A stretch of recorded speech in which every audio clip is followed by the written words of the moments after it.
know all too well that is not the case. And football coming off the heels of spring practice, the players getting some time off now before coming back a little bit later on in the summer. And then Coach Paris and company putting the final touches on the transfer portal. And we'll hear from this in a little bit, praying that CMB changes his mind and decides to come back to school for another year. But Terry, I think we can... People that we don't know. Yeah. Everything seems to be pointing to Colin Murray-Boyles being a definite first-round pick in the NBA draft. And you're looking at nothing less than $2 million in your rookie year. Well, and this, as we learned throughout this past season, that South Carolina was not towards the top when it came to NIL. If CMB did say, hey, guess what, I'm coming back, my first thought immediately was, okay, how much money is he eating up? Yeah. I mean, that's just the case of it.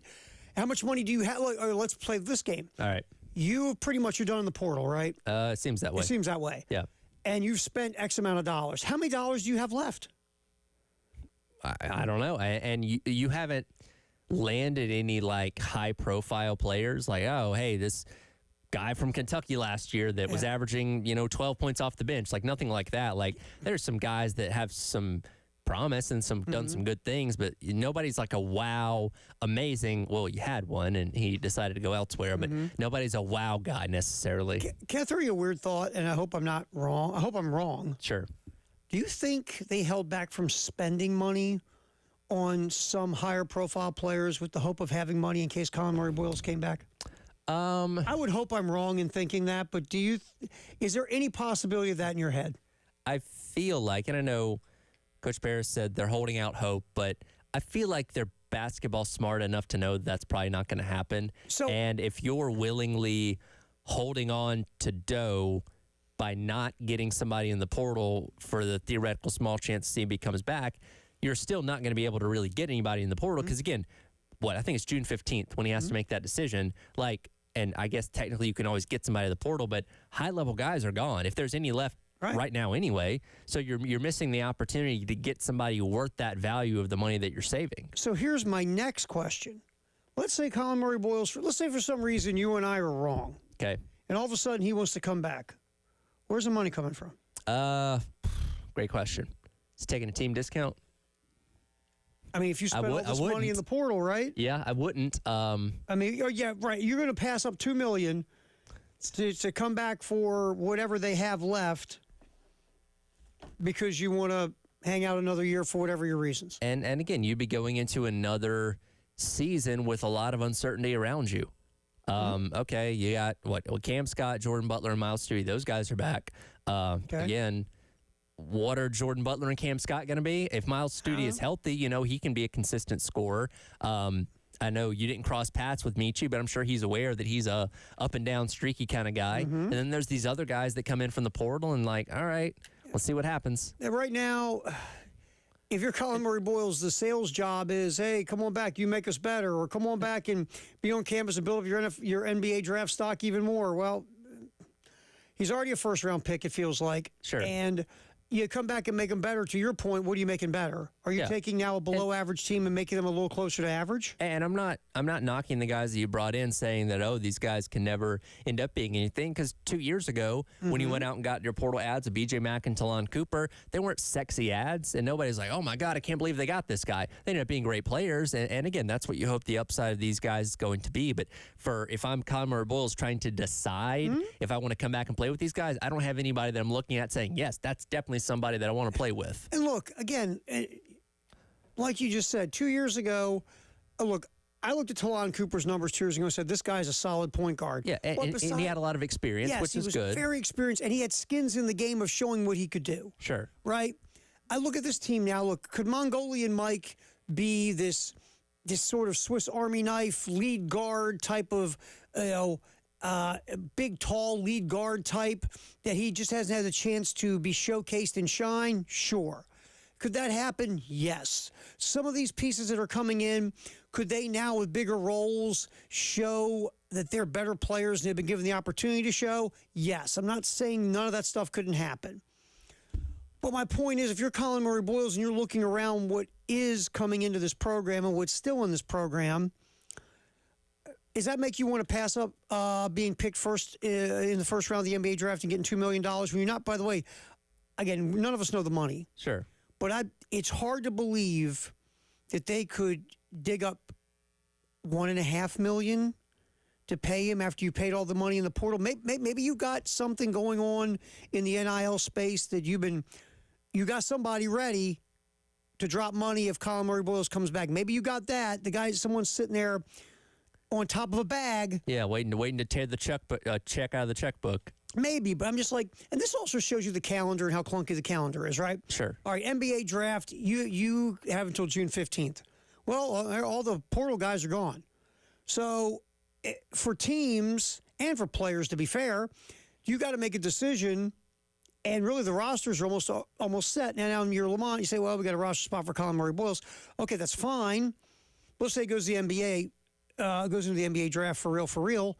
Well, now you just got a roster spot that you didn't use. What could have been there? Yeah, I just think the whole thing, to be fair to the players, the coaches, again, another clunky example of how the calendar just doesn't line up. Sure. Just to be fair. And look, I love the ability that with the NBA, you have the ability to wait a long time until right there at the very end to say, you know what, I think I want to come back to school. But again, it doesn't line up with where the school needs you to make that decision for sure, to know, hey, we got a spot for you, or, oh, sorry, you're going to have to go play elsewhere. Well, it was okay before this NIL world, right? Sure. It's fine.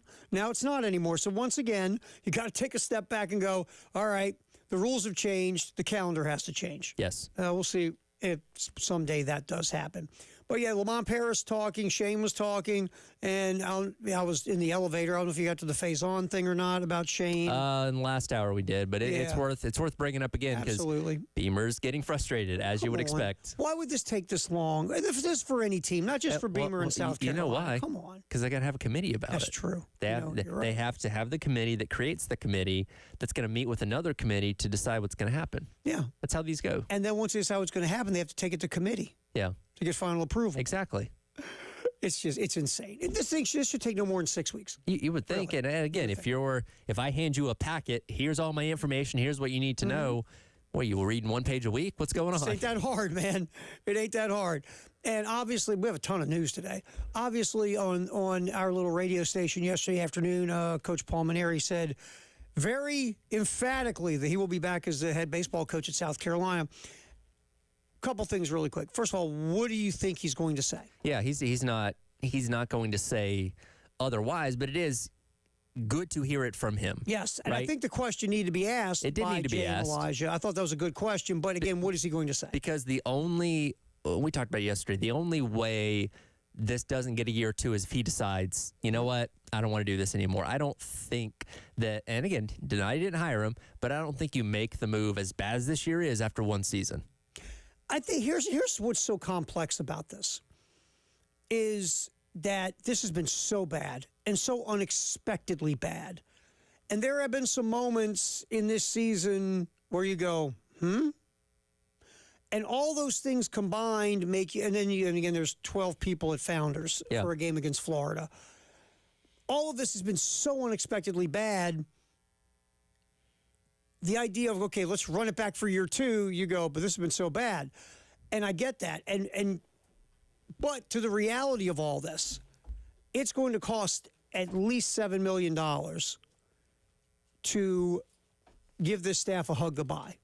Unless it was a situation where it's like, okay, we're going to move on from Mainieri, and then, hey, Mainieri, you're the head coach, and everybody else stays on, which that likely wouldn't happen. But that way you're saving yourself a decent amount of change. But not to be mean, is that a step in the right direction? I don't know. Is that a step forward? And again, this is not mean. Let's just be real. Monty Lee's resume. If you look at that resume, is that the resume of a guy that's going to get you back to Omaha? Well, and the question becomes as well, because again, Monty Lee presides over the offense. It struggled this year. So now, is that all him or is that Paul Mainieri? So fair, we don't know. We don't know. Is because Monty Lee also was in charge of this offense last year. Yes. Remember. And the offense was better last year. They were. So how much of this, to be fair to Monty Lee, is this Paul Mainieri saying, this is the way I want to play baseball offensively. This is what I want my batters to do in the batter's box, Monty. And by the way, let's go get the media guide, Monty. Who's the head coach? Yeah. that could be going on as well. To be fair to Monty, I'm trying to be fair to everybody. Sure. I'm giving out like fair cards today. Yeah. So to be fair to Monty, how much of this offense struggling has been on Monty, and how much of it is Paul Mainieri? Because one of the things again with Paul Mainieri, and this isn't me, look at baseball today. Look at offensive baseball today. It's work counts and hunt pitches, right? And with Coach Mainieri's outward hate for walks, it's just like, okay, they can be helpful. Sure. They can be helpful. So, and Monty's team, those guys walked. They do. So how much of this has been a clash of styles and ideas and philosophies? And we'll get more into it. Jordan Kay had a nice little post up on the state newspaper about the future of Paul Mainieri. We'll talk about that next here on the Halftime Show. David Dare, Tyler Head, Terry Ford till 3 on the game.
Halftime show.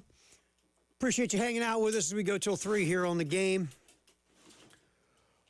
A lot of talking yesterday by a lot of people. We had the welcome home with Shane Beamer, Lamont Paris. Also, Paul Mainieri on the post-game show yesterday here on the game with Jay and Elijah. Let's get to cut 3 from Mainieri, Dave. Here's the head baseball coach talking about next year. Well, you just got to take it one day at a time. You know, it's I'm not going anywhere. I mean, I'm totally committed to getting this program back on track and competing for championships, as you mentioned. That's why we came here. But I knew it wasn't going to be easy. I knew there's a reason that there's a coaching change, and you inherit a situation. You do the very best that you can.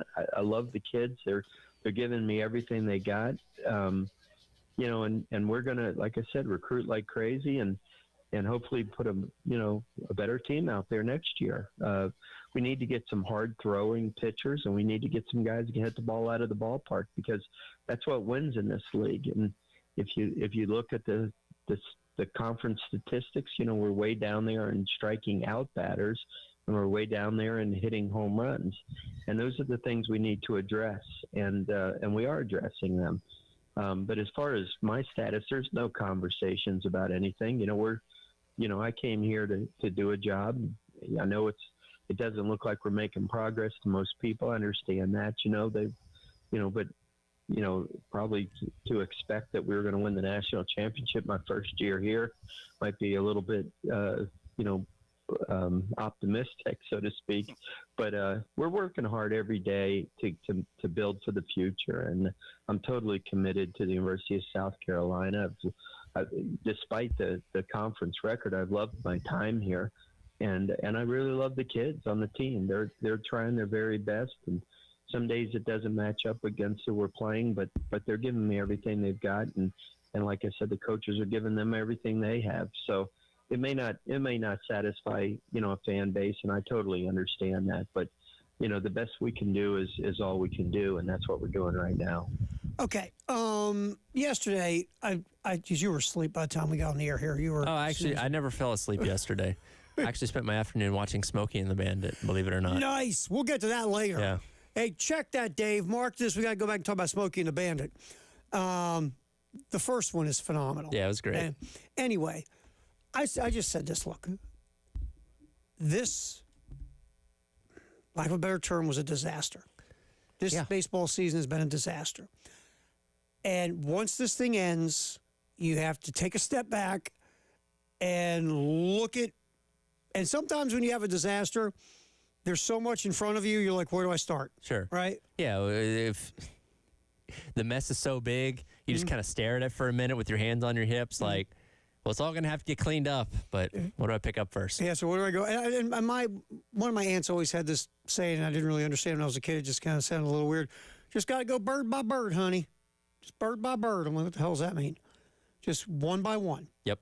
You look at it, instead of looking at the big picture of, oh, my God, you got to look at the small picture. What do I clean up first? Sure.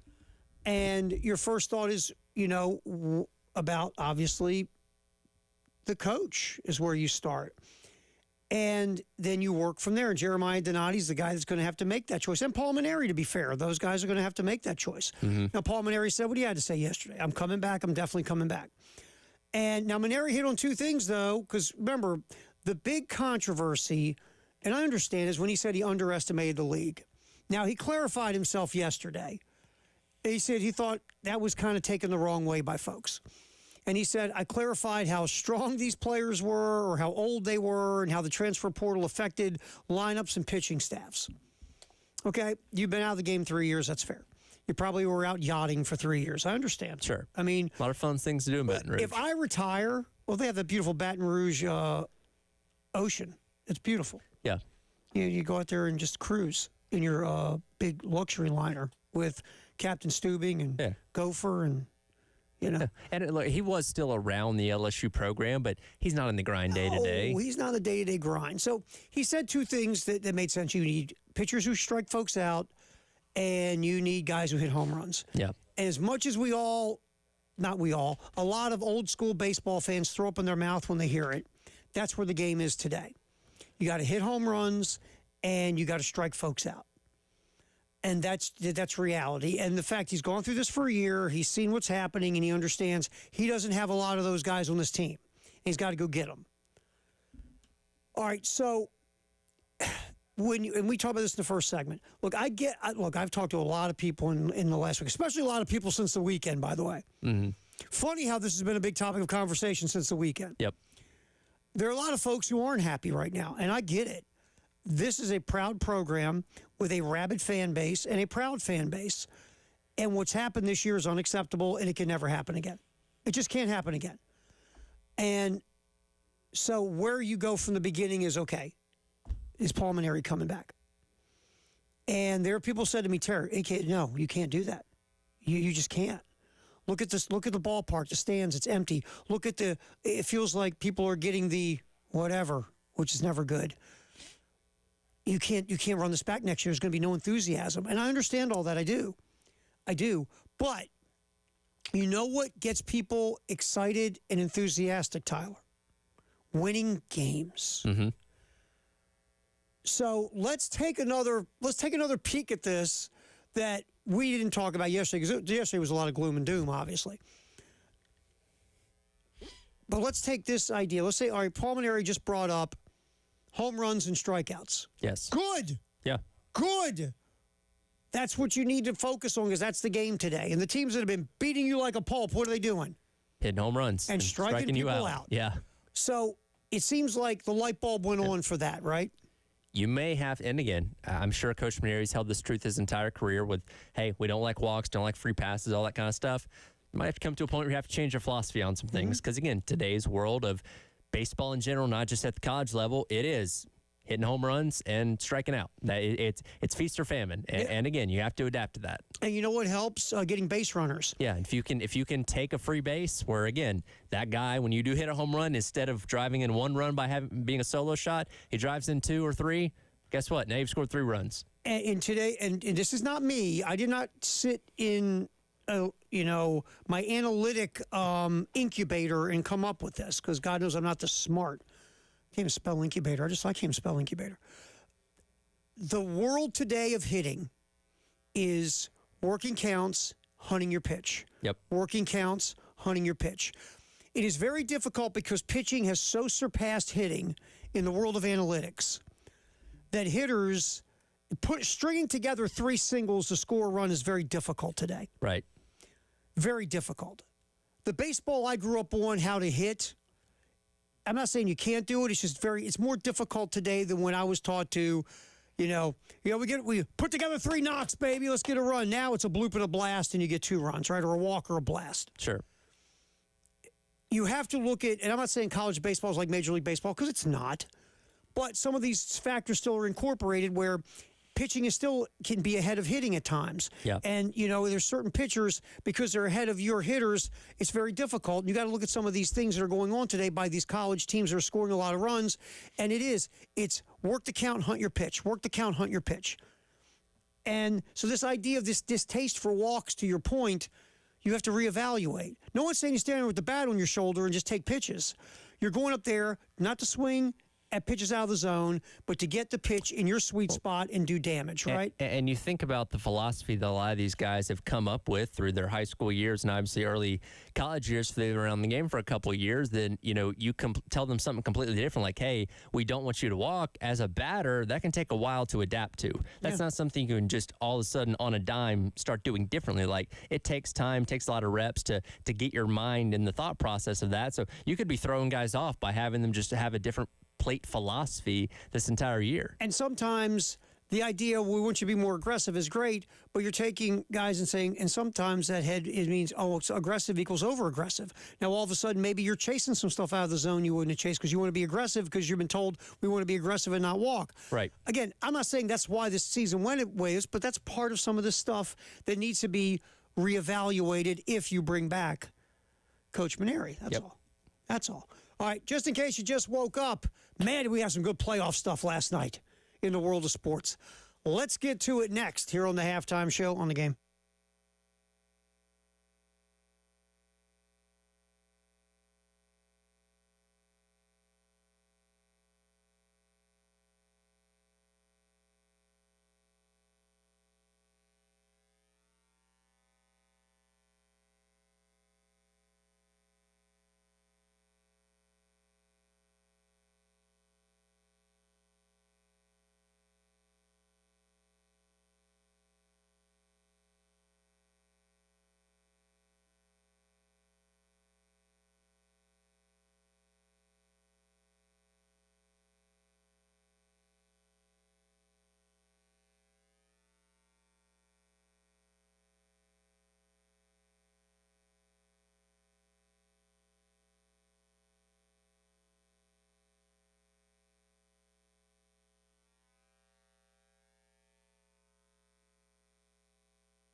Halftime show, just in case you just woke up. David Ayer, Jerry Ford, Tyler Head, we're hanging here on the game up until 3. Very interesting night in the playoff world. Oh, yeah. Starting off in the NBA, I mean, so far in the NBA, you've seen the Cavs, the 2 seed in the East, get beat by Indiana in Cleveland. We've seen the Cavs are the 1 seed. Yeah. Get beat. We saw the 2 seed Boston get beat by the Knicks in Boston last night. And we saw the 1 seed, the team with the best record in the NBA, Oklahoma City, get beat at home by Denver. Mm-hmm. All in 48 hours. We'll start with what happened. Look, I get Boston is who Boston is. And I don't want to make too much of it because Boston's the better team. But that being said, when you take in a game 97 shots, Tyler, and 60 of them are from three-point range, and by the way, you're bricking at about a 25% clip from 3, and you just keep heaving and chucking and heaving, and you're watching that game, and as much as I'm a basketball dork, and I get what Boston does, they won a championship with it, Tyler. Yep. When you are not making a 3, but you are scoring inside the three-point line, I think you need to change your strategy during the game and say, you know what I need to do? I need to go to the bucket more. Sure. Because I'm not making some threes. Like Jaylen Brown, for an example. Jaylen Brown in this game was 7 of 20 from the floor. You know why? He was 1 of 10 from 3. Mm-hmm. He was 6 of 10 inside the three-point line. And if when you're having a day, you can't make a 3 to save your life, but you are scoring inside the three-point line, how about more attacking inside the three-point line? And you know what? Sometimes you see the ball go in the basket a lot, and you're really starting to cook. Uh-huh. You know what ends up happening? You start making some threes. Yeah.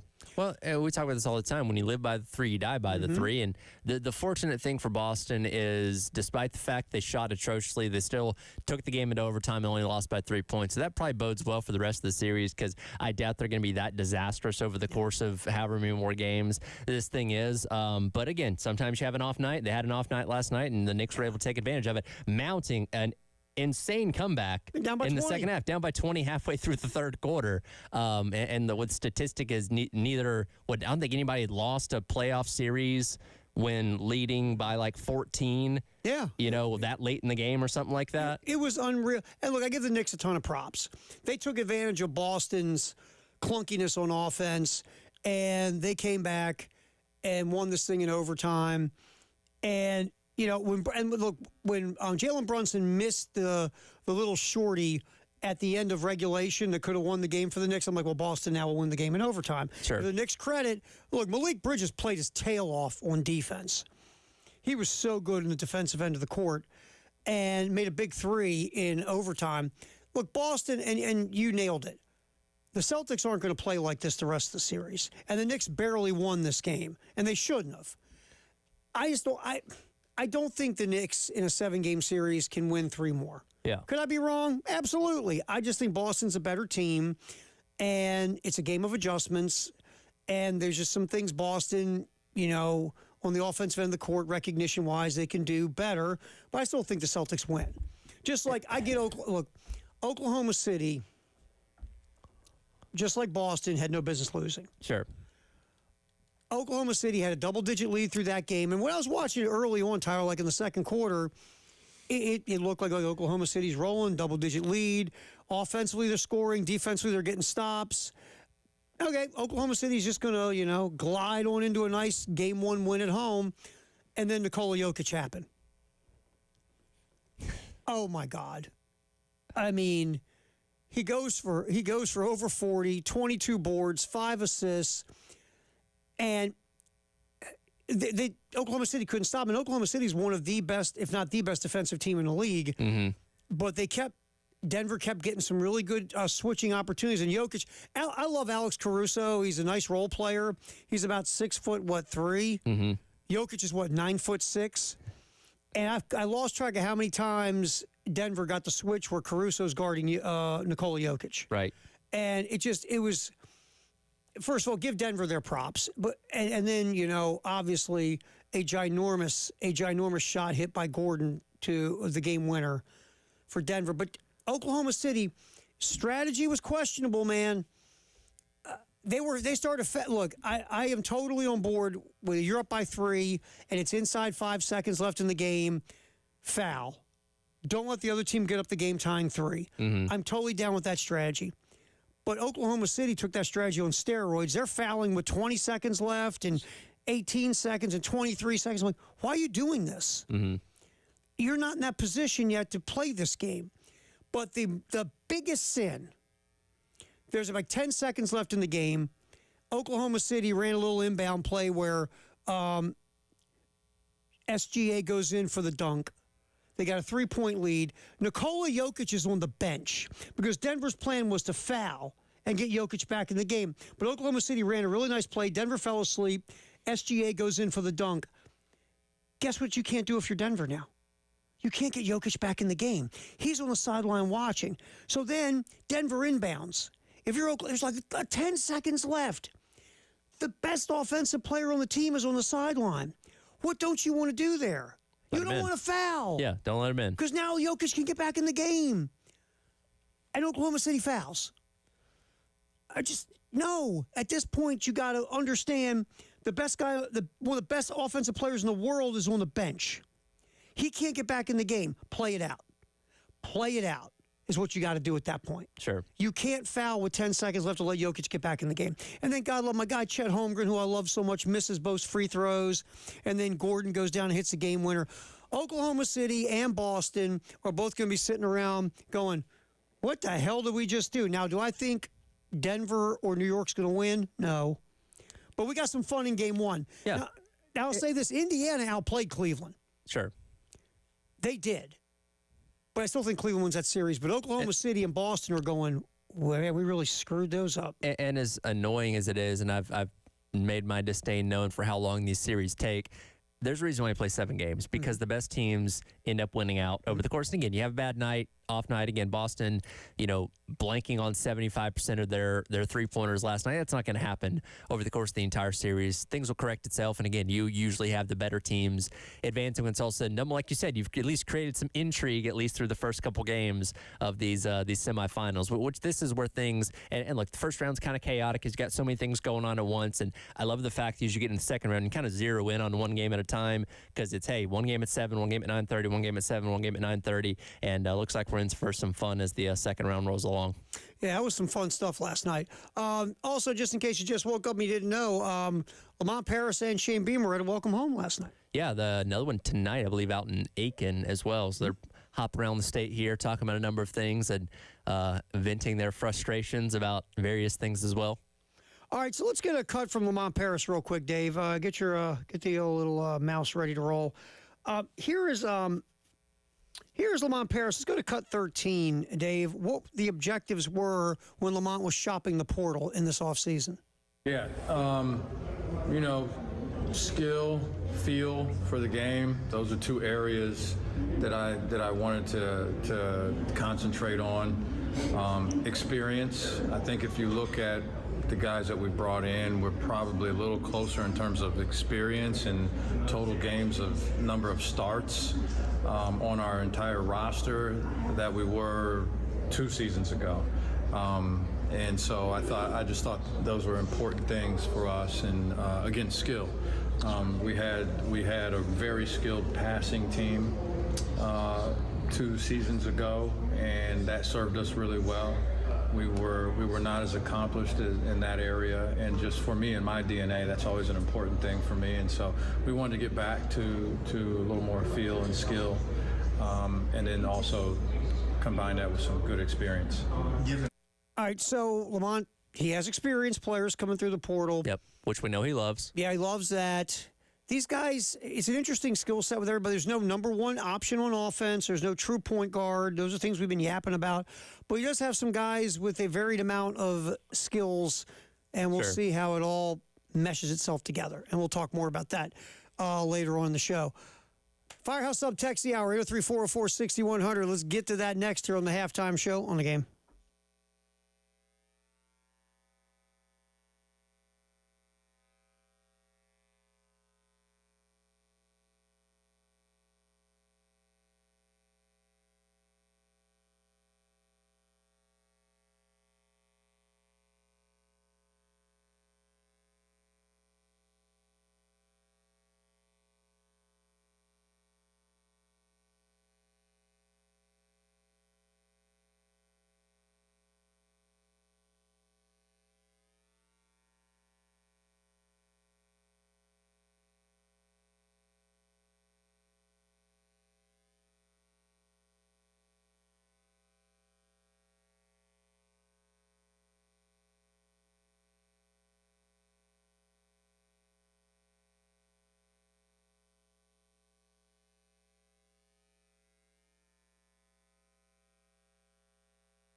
Firehouse subtext, the hour 803-404-6100 on the halftime show. What do you got, bub?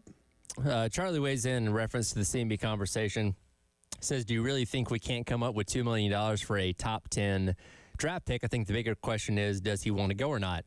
I think coming up with $2 million is a lot easier said than done. If we go off reports, that's more than your entire NIL operating budget was this past year. That's not chump change that you can just pull out of thin air. That's going to take some doing. Yeah, I mean, we again, I get the idea of, hey, man, just go find $2 million.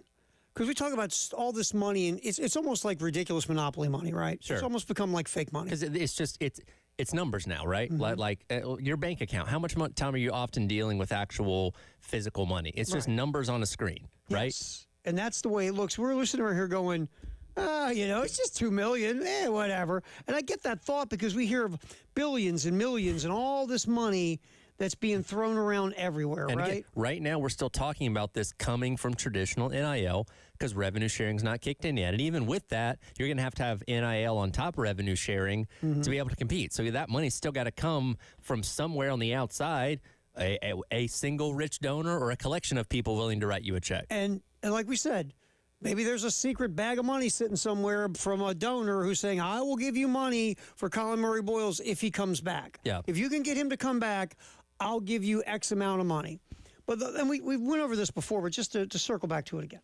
Let's say Colin Murray, the number 30 pick in the draft in his first year is getting $2.08 million.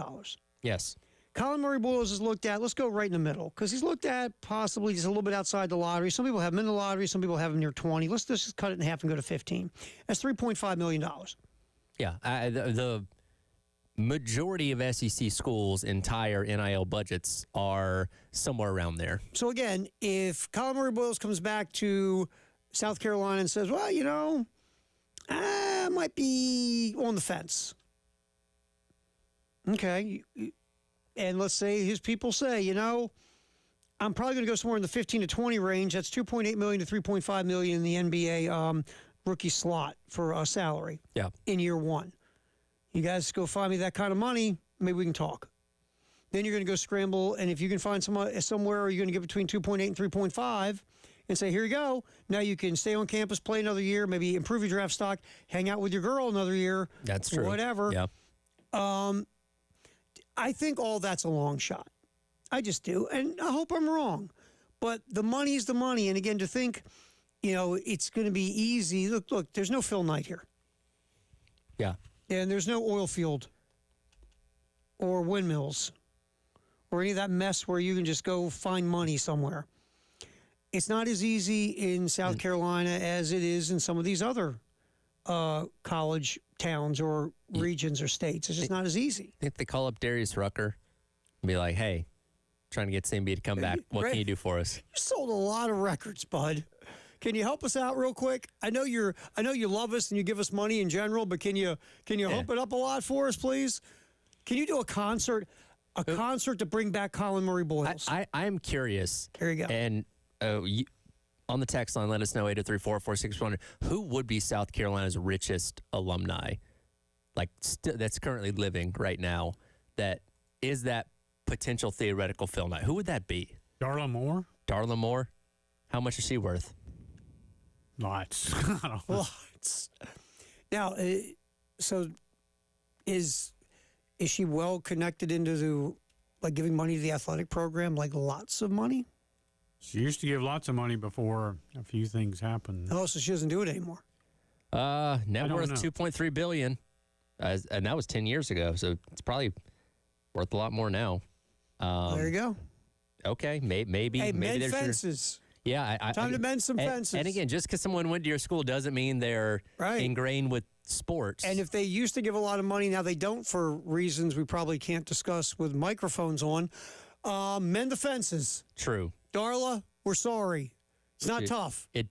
We're sorry. It does appear that literally she has a philanthropy tab on her Wikipedia page. She's very, very giving, very generous. Well, but all these are pre-NIL. Yeah, we'll lean on Dave's expertise on this, and Dave says she doesn't do what she used to do. Well, I don't know for sure. Well, if she doesn't... They don't give me a printout of her. You don't talk to Darla? You don't talk Wait. to Darla? Dave's just trying to distract us from the fact that he's the richest alumni. Dave, I've seen your Beamer. You can't hide from me. Yeah, that's true.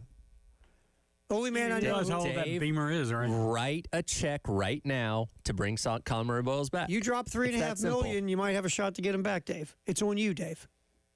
No pressure. Sure. No pressure. I can't even afford to fix that Beamer. I take the bus every day. Oh, man. We appreciate the text. And look, No, Dave, you have a driver that brings you here every day. it's called, what's it called again? As The you bus line? as you confer with your associates en route. It's called the bus. Yes. Come. That's his driver. That's his Morgan Freeman, like driving Miss Daisy. The bus. Thanks for the text. We appreciate it. But it does start with this, to the point of the text. It all comes down to, does Colin Murray Boyles want to come back to play basketball here? Does he want to start his pro career and make $3.5 million? And to me, I just think it's a long shot if he comes back. Not say Don't hold your breath. it's impossible, but it's a long shot. Thank you for the text, though. We do appreciate it. And Dave will be digging up that $2 million. All right.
I did, because again, I haven't been on the show since last week.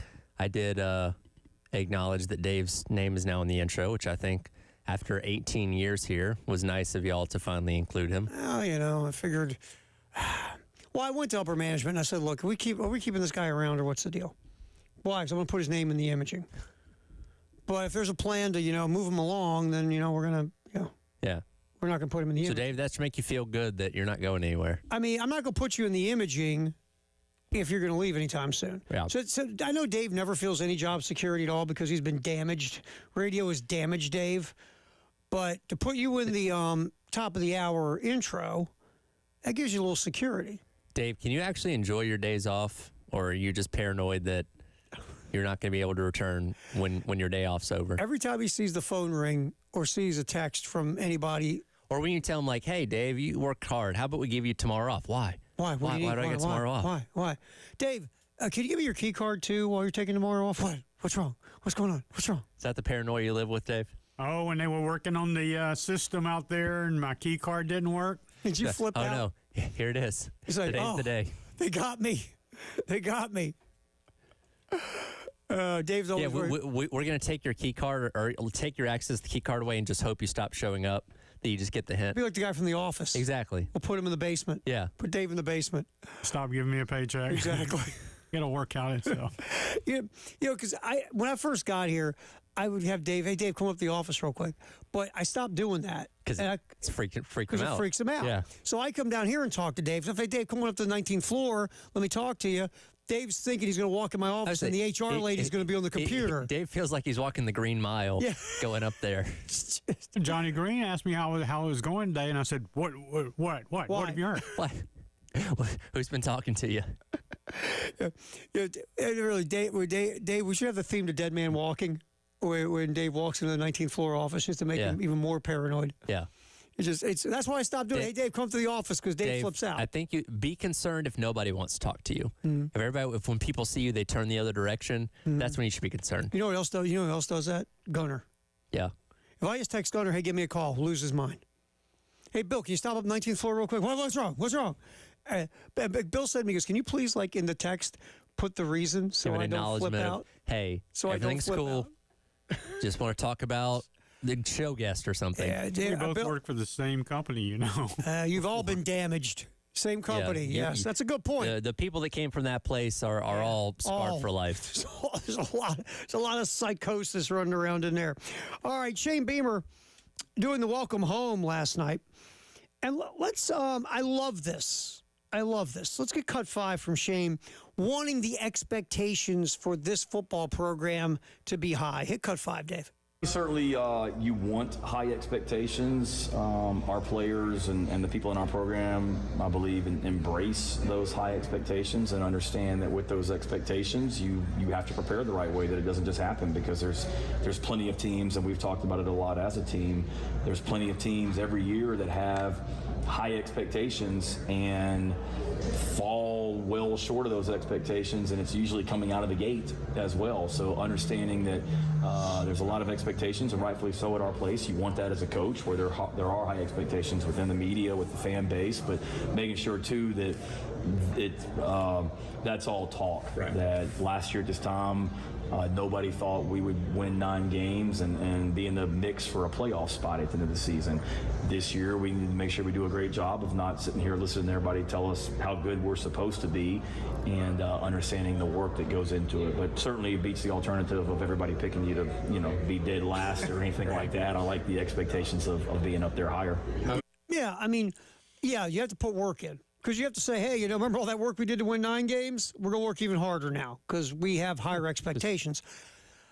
I think you and I have had this conversation, but I guess I'm so over the world of, hey, we want to shock the world. Hey, nobody respected us. Hey, nobody believed in us. Hey, we're the underdog. Hey, blah, blah, blah. That's such the low-hanging fruit today Disrespect is like the motivation for everybody now. I like someone who steps up and they go like this. Oh, yeah, we want people to expect us to be good.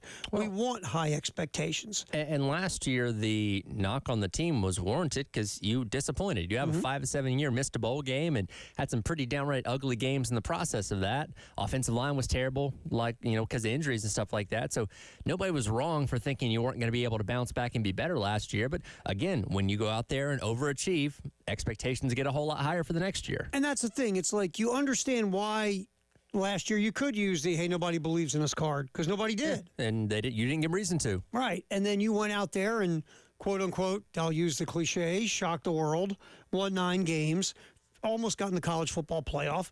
But now, all of a sudden, expectations. Mm-hmm. And I've always said, expectations are good. People look at it like it's pressure. You should look at it like, wow, somebody thinks you're good enough to have expectations about you, right? Expectations stem a lot from what the standard of your program is, right? Look, Georgia and Alabama, they're expected to win double-digit games and be in the college ball playoff because that's what the history of their program tells you they should be able to do. As much as we love South Carolina to do that, your expectations are not there yet. Now, could they be there in a couple years if you continue to play well? Absolutely. But as of right now, the expectation for a good year at South Carolina is somewhere between 8 and 10 games, winning and obviously making a bowl game, and like last year, being in that bubble conversation for the playoff. Last year, you hit that mark.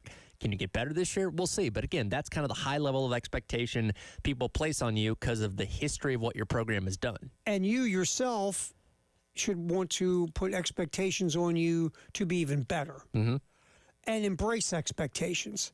And so many people now, and I've watched it in different college programs, professional franchises, they don't want to be the favorite.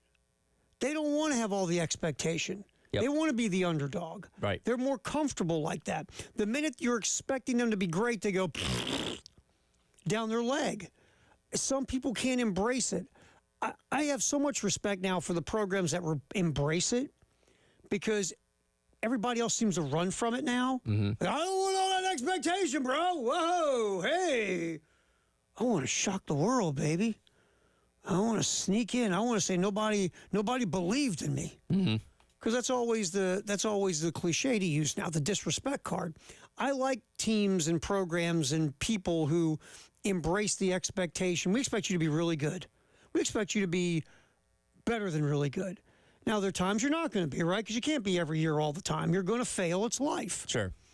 But to have that expectation and to embrace it, I just think it's refreshing because no one seems to want to embrace expectation anymore. Yeah. All right, let's get another one from Shane real quick, Dave. Speaking of embracing, let's get cut 6. Shane talking about embracing the praise that his program has been getting. Cut 6. Definitely don't run away from it. I would say embrace it and that, hey, people, we should be good. I mean, we got a talented quarterback coming back. We've got a really good pass rusher coming back. We're really young, especially on defense, and at wide receiver, but we've got talented players. And the players that come into our program, they come into this program expecting to win at a high level. So certainly we embrace that, but you also better embrace the amount of work that it goes into being good. It's not just talking about it and then it happens.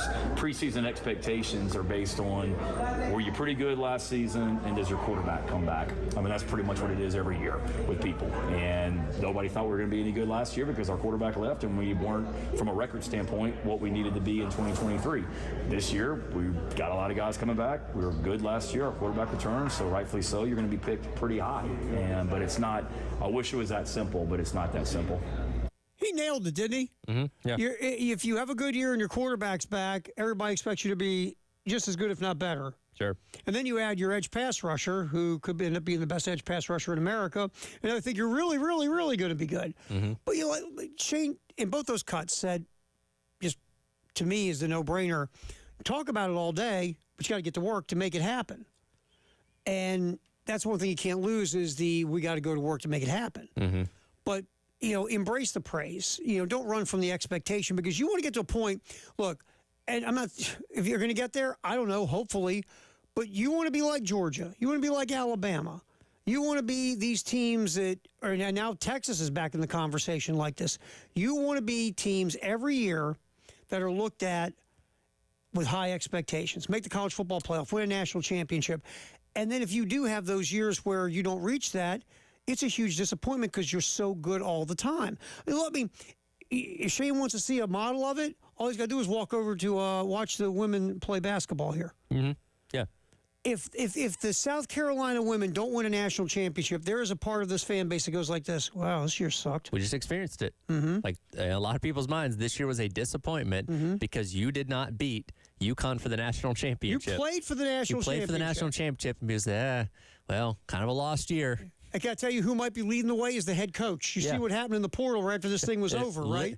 The day was at Tampa, where they were. The second she touched down coming home from Tampa, she was working the portal. Because for her, that was unacceptable.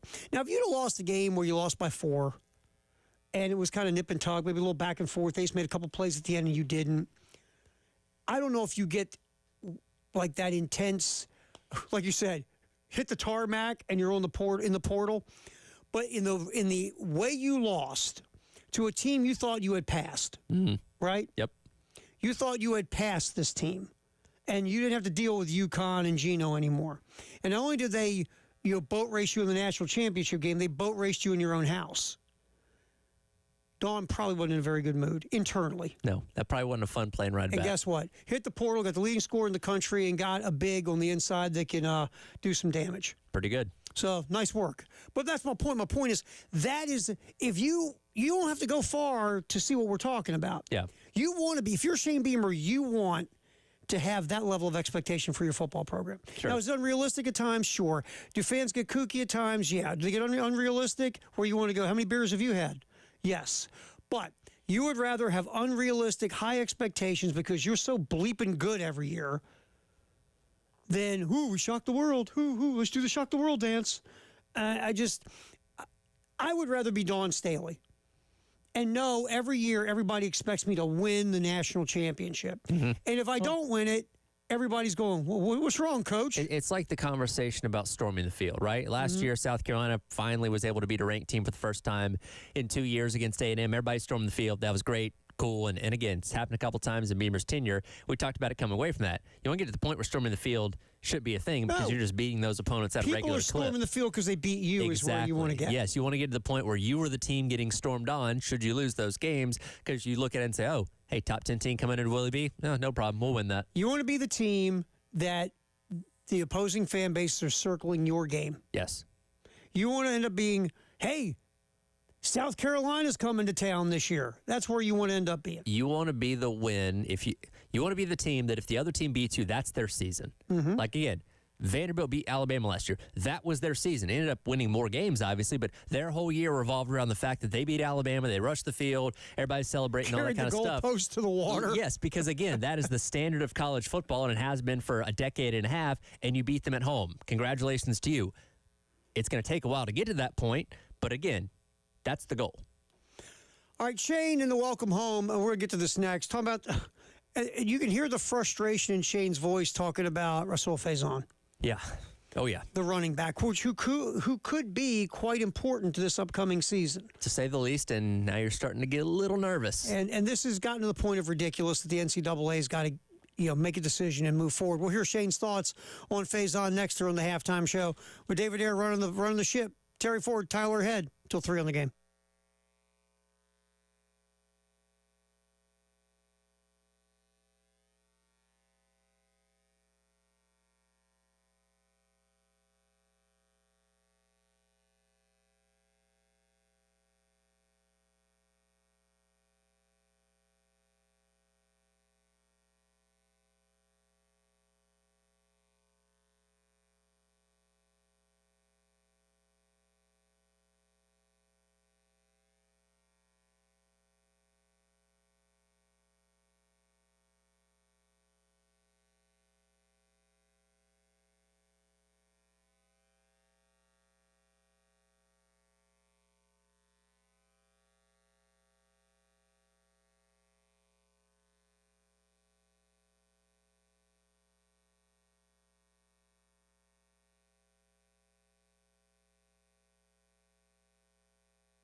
A lot of football in the 1 o'clock hour, sponsored by Atlantic Windows and Doors here on The Game. Shane Beamer doing his welcome home last night, along with Lamont Paris, by the way. Shane talked about, look, they figure to be done by now. Raul Faison is trying to get an extra year of eligibility. It's a Diego Pavia thing, correct? Yes, the Pavia rule. And Diego Pavia is coming back for another year at Vanderbilt because of the Diego Pavia rule. It's really good that Diego Pavia can take advantage of the Diego Pavia rule. Yeah, well, we talked about it when this first came up, is he knows he doesn't have a career at the next level, so try and squeeze everything in, especially after the year that he had. Yeah. And when he can command an NIL in year number 2 at Vanderbilt, absolutely. I mean, you think about it, Diego Pavia is the most popular guy on campus. I'm sure there's some NIL love for Pavia in Nashville. Come back for another year and get you some, right? Because like you said, the NFL will not be a place for Diego Pavia as a player. It just won't be. No. So, Diego Pavia, because he played JUCO, is JUCO's not Division I. It's not. It's going to happen at some point. Yeah, well, Power 4 is not mid-major. I'm telling you. It's coming. That line's going to keep moving up. It's going to keep moving. So, with Pavia successfully getting another year, other folks are stepping up to get their other year. And Faison is one of them, and it's been months since Faison put in for this extra year of eligibility. Like I said earlier, this should take 6 weeks. Whether it's yes or no, whatever, this should take 6 weeks tops. If that. I mean, if you got a backlog of players, because we know, God knows how many players are trying to take advantage of every loophole possible now, because the NCAA doesn't want to go to court and lose like usual. Sure. So if you're backlogged a little bit, maybe some guys have vacation time, maybe some ladies have some trips to take, whatever. Maybe you got some committees to form. Okay, fine. But all these months? Come on. Just get it done and give them a decision. Like, if you're Shane, you want to know. Yeah. Even if it's no, it shouldn't take this long to come to that decision. Because, again, you have to figure it out. Are we going to have what we think is going to be our lead running back or not? We'll see. So here's Shane during the welcome moments. Cut 11, Dave. Still talking about waiting for Faison's eligibility announcement from the NCAA. Again, cut 11, Dave. No, and it's getting frustrating, just to be completely frank. I understand the NCAA has a lot on their plate, Hale, but the fact that they've had everything that they needed from us since January, and we don't have an answer is frankly disappointing. We've given them everything they needed back in January. They asked for more. We gave them what they needed. They asked for more. We gave them what they needed. We've been in contact with other schools that he was at to get stuff from them that they needed. And, again, I know they have a lot on their plate, but the fact that we're now in the middle of May and we still don't have an answer, and we just went through a portal window where we didn't add a running back, but we don't have an answer on whether or not we're going to have, what would it be, 3 scholarship running backs on our team, or 4 or 5, whatever it is. And that's tough when you start talking about planning for 2025. So to answer your question, no, and it's getting frustrating. Yeah, and if I'm Shane, I'm frustrated too. Yeah, why wouldn't it's ridiculous. You just, again, tell me something. Mm-hmm. Let me know. I mean, because your room, if you have Faison, Attaway, Hal, and Fuller, that's a nice room of potential and production on other levels, but production. Yeah. Look, Attaway was solid as the backup to Rocket Sanders last year, did some nice things. Faison had a really nice year at Utah State. Again, Utah State doesn't play in the SEC last time I checked. So, yes, you're making a step up from a group of 5 to a power 4. Hal and Fuller have both shown things when they've gotten opportunities. So you've got stuff in the room, obviously, that's a positive, but you just want to know what you got, for sure, right? Yeah. And so you just want this Faison thing taken care of one way or the other so you can move forward. That's all. Yep. Now, are you better with Faison? I think you are. Sure. But you just got to get a yes or a no from the NCAA. This is getting the point of just stupid. And again, is this a situation that you're having to carry all the way into August, and then, a week before the Virginia Tech game, hey, by the way, he's not eligible.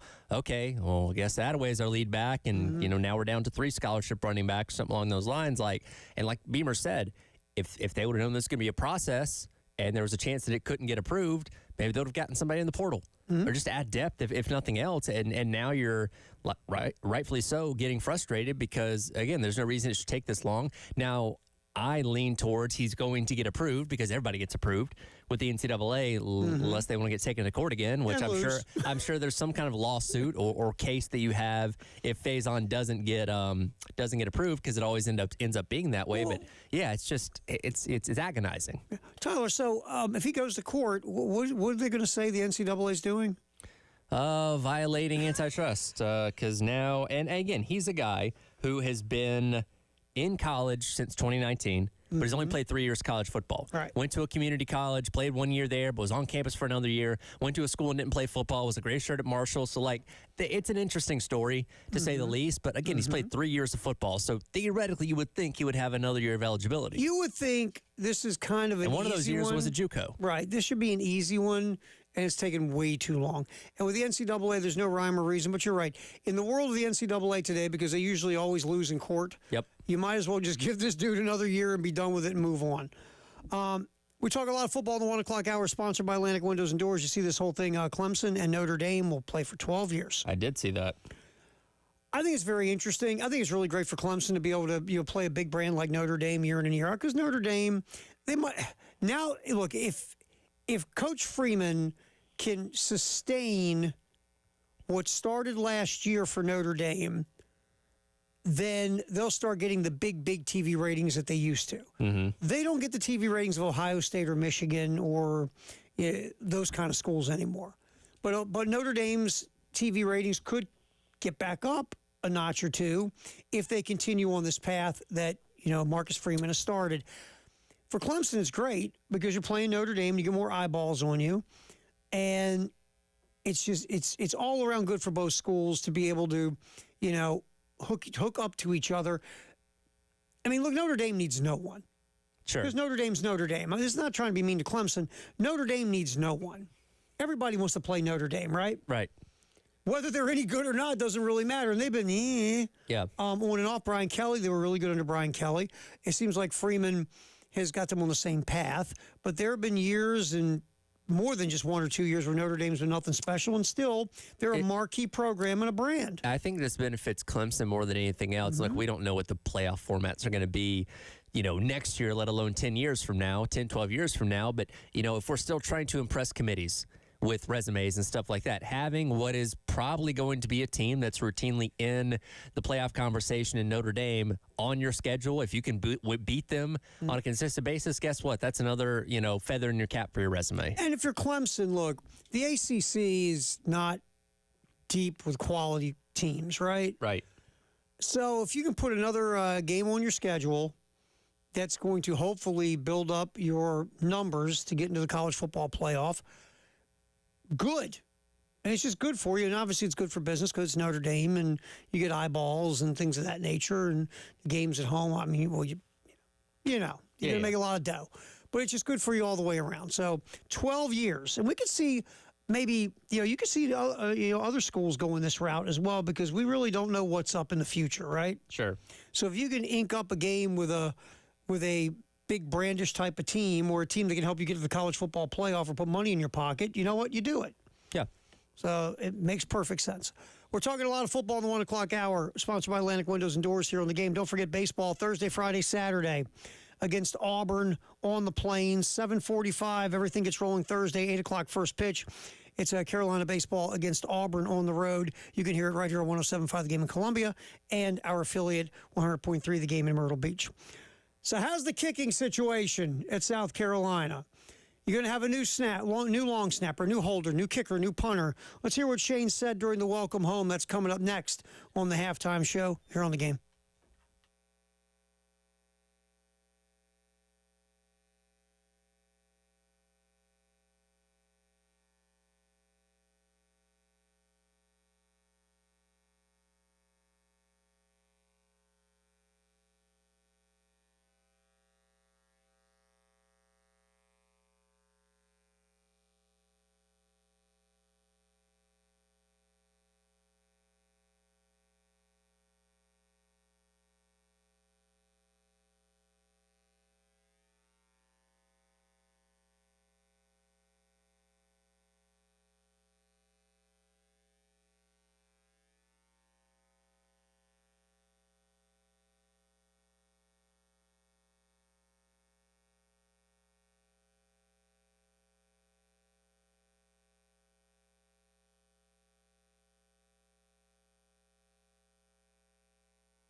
We're yapping a ton of football in the 1 o'clock hour, sponsored by Atlantic Windows and Doors here on The Game.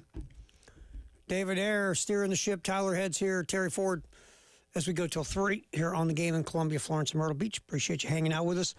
All right, so Shane Beamer, during the welcome home last night, was asked about the kicking situation. We've been asking about the kicking situation all off season. We asked about the place kicking situation last year. Yep. This year it's kicker, punter, long snapper, holder. Oh, by the way, special teams gunners. We got all sorts of special teams questions. Here's Shane, cut 10, Dave, assessing the kicking battle. Joe, Deacon Millis, and I sat down after spring practice and said, you know what?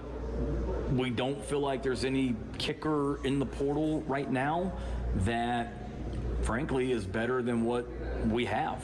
And we've got a lot of confidence in Mason, whatever his role ends up being. William Joyce, Peyton Argent, Max Kelly coming in, that they're unproven, and that's certainly concerning as you go into a game or go into a season with potentially a kicker and a punter that have not potentially you will a kicker and a punter that have never kicked in a big game like that as well. But you know, that's our job as coaches. We've got to develop these guys and get them from a mental and physical standpoint where they can go out there and perform. And we talked about it, you know, like I said, after the spring. But as far as guys that were in the portal, we watched. I mean, there's some good kickers and punters, don't get me wrong, but in the portal. But there's no one that we looked at and just said, you know, that guy's absolutely better than what we have. And I didn't want to bring in somebody just to muddy the waters just because they were an older guy. That's interesting. Well, you and I looked at the portal, and there was nothing, right, when we looked for kickers. Right. So there probably wasn't a whole lot there anyway. And Shane's like, well, got who we got. Let's just ride with these dudes instead of bringing somebody else in that we don't know is any better than these guys. And, well, again, we looked at the portal kickers so far a while back, and there was only a handful of them. You know, it's one spot that you don't see a bunch of movement in the offseason typically. So it's not like, you know, the next Janikowski's sitting out there or something along those lines. No, it's, you know, you might have a kicker who's also the punter. I mean, it's just, we'll see where this thing shakes itself out, but right now you got a lot of inexperience. And the interesting thing about, and we talked about this last year, you know, with the kicking battle that, you know, led up to season, and Alex Rare obviously ended up winning, is you can make a million kicks in practice, scrimmages and all that kind of stuff, but until you do it in front of 90, 100,000 people in a clutch situation late in the game. Wind swirling, all that kind of stuff. We're not going to know how good you are. Like, if you go out there and make your field goals against Virginia Tech in a game that South Carolina wins by 30 with no elements because you're inside Mercedes-Benz Stadium, okay, good, but that doesn't really tell me everything. Right, just build your confidence, but you're right. It doesn't tell you when it's on the line and it's hitting the fan, can you make a kick 42 yards, wind swirling, not the greatest conditions, 100,000 people screaming awful things about your family at you. Can you make the kick? Herrera, last year, his numbers weren't terrible. Missed a big kick against LSU right there at the end of the game that would have sent it overtime. Missed a kick late against Alabama that obviously would have helped South Carolina potentially win that game. Funny enough, it ended up being the only score in the game against Ole Miss, that the other one that you lost in the regular season. So in key moments, he crumbled under pressure. Probably the only kick, and it wasn't like pressure like those kicks. The field goal against Clemson that pulled it to 14-10. Yeah, because that might have been his biggest kick of the year. Biggest kick of the year, and that did obviously when Sellers scored the touchdown instead of tying the game, put South Carolina up. Demetrius Knight gets the interception, game over. So yes, he did make that kick. But, and that took the entire season to get to that point. Right, because those other kicks would have been more effective on the score, late game situation, pressure kick like we're used to. Yes. That's really the deal, is he didn't make any of those at all. Right. So, again, Mason Love, he looked good in the spring game, and the ball flew off his foot nice and all those things. But a spring game at Williams-Brice in April isn't the same as, kicking in Tuscaloosa. Again, from what we've seen so far, it backs up what we've heard about Mason Love, and just like, okay, doing a game. We shall see. And ideally, you hope he doesn't have to do both jobs. Ideally. Because ideally, he is your punter and somebody else is out there kicking. But if he is your kicker, that's like, well, nobody else was able to jump up there and grab it. And that's what it feels like. It feels like, they prefer to have Love as the punter and somebody else be the place kicker. But again, it's early in the game. A long way to go until you start teeing it up for real. But it feels like if you just what you're not hearing, it's not what you're hearing, it's what you're not hearing. Yeah. You're not hearing about any of the other talked about, well, what if he's the kicker and the punter? So right now I feel like if the season started tomorrow, Mason Love would be your kicker and punter. And my concern with that comes in fatigue as the season goes along. Because that's a lot of work that you're doing throughout a 12-game regular season and who knows what else once you get into the postseason, bowl game, playoff, whatever it may be. It takes a special talent to be able to do that over the course of an entire year, and that would concern me. But, you're right. But here's the way that like, fans and players in general go like this. Dude, you're just kicking. Yeah, they don't know there's other stuff that goes on. Like, you're just kicking. What's a big deal? It's a bunch of yellow PVC pipes. Just put the ball between it. What's so hard about that? Come on. You're just a bleeping kicker. Don't worry about it. You can kick and punt. Matter of fact, you should probably be able to hold for yourself. Yeah, I was thinking, can he do all three? Can he long snap too? Because they're also working at that. But that's the reality. And look, I've talked to former players who feel the same way. They go, he's just a kicker, man. Come on. Well, and look, kickers are the most easily picked on guys on the entire team because when they make a kick, they're Superman. When they miss a kick, it's just kick, man. What's wrong with you? Come on, man. You're just kicking a ball. What's up with you? All right, that was Shane. Welcome home. Talking about the kicking situation. Real quick, Sherrone Moore. This entertains me. Sherrone Moore, the head coach of Michigan, obviously, this goes back to everything that went on a couple of years ago with Connor Stallions. Of course, it took almost 2 years to get to the point we're getting to now where Sherrone Moore will be suspended for allegedly deleting text messages he exchanged with Connor Stallions. And, of course, Stallions is a former Michigan staffer who was basically the number one topic of conversation, the NCAA investigation into alleged advanced scouting by Michigan. Yep. Now, we're not going to go back into how dumb the rule is in general and blah, blah, blah, but Stallions Michigan gets punished. Mm-hmm. And Moore gets a 2-game suspension. Now, the joke about this is basically you can pick your 2-game suspension. Which is what he did. Right. And so Moore, here's the funniest part of it to me, though. To the surprise of no one, Moore picks game 1 is Central Michigan. Makes sense. It's Central Michigan. I mean, Sherrone Moore, Demi Moore could coach the team, right? Yeah. The second one's interesting because usually you're, missing games that your team's going to win easy or you're not really worried about the game. So the second one isn't the Central Michigan, school of fingernail polishing. Yep. It's Nebraska.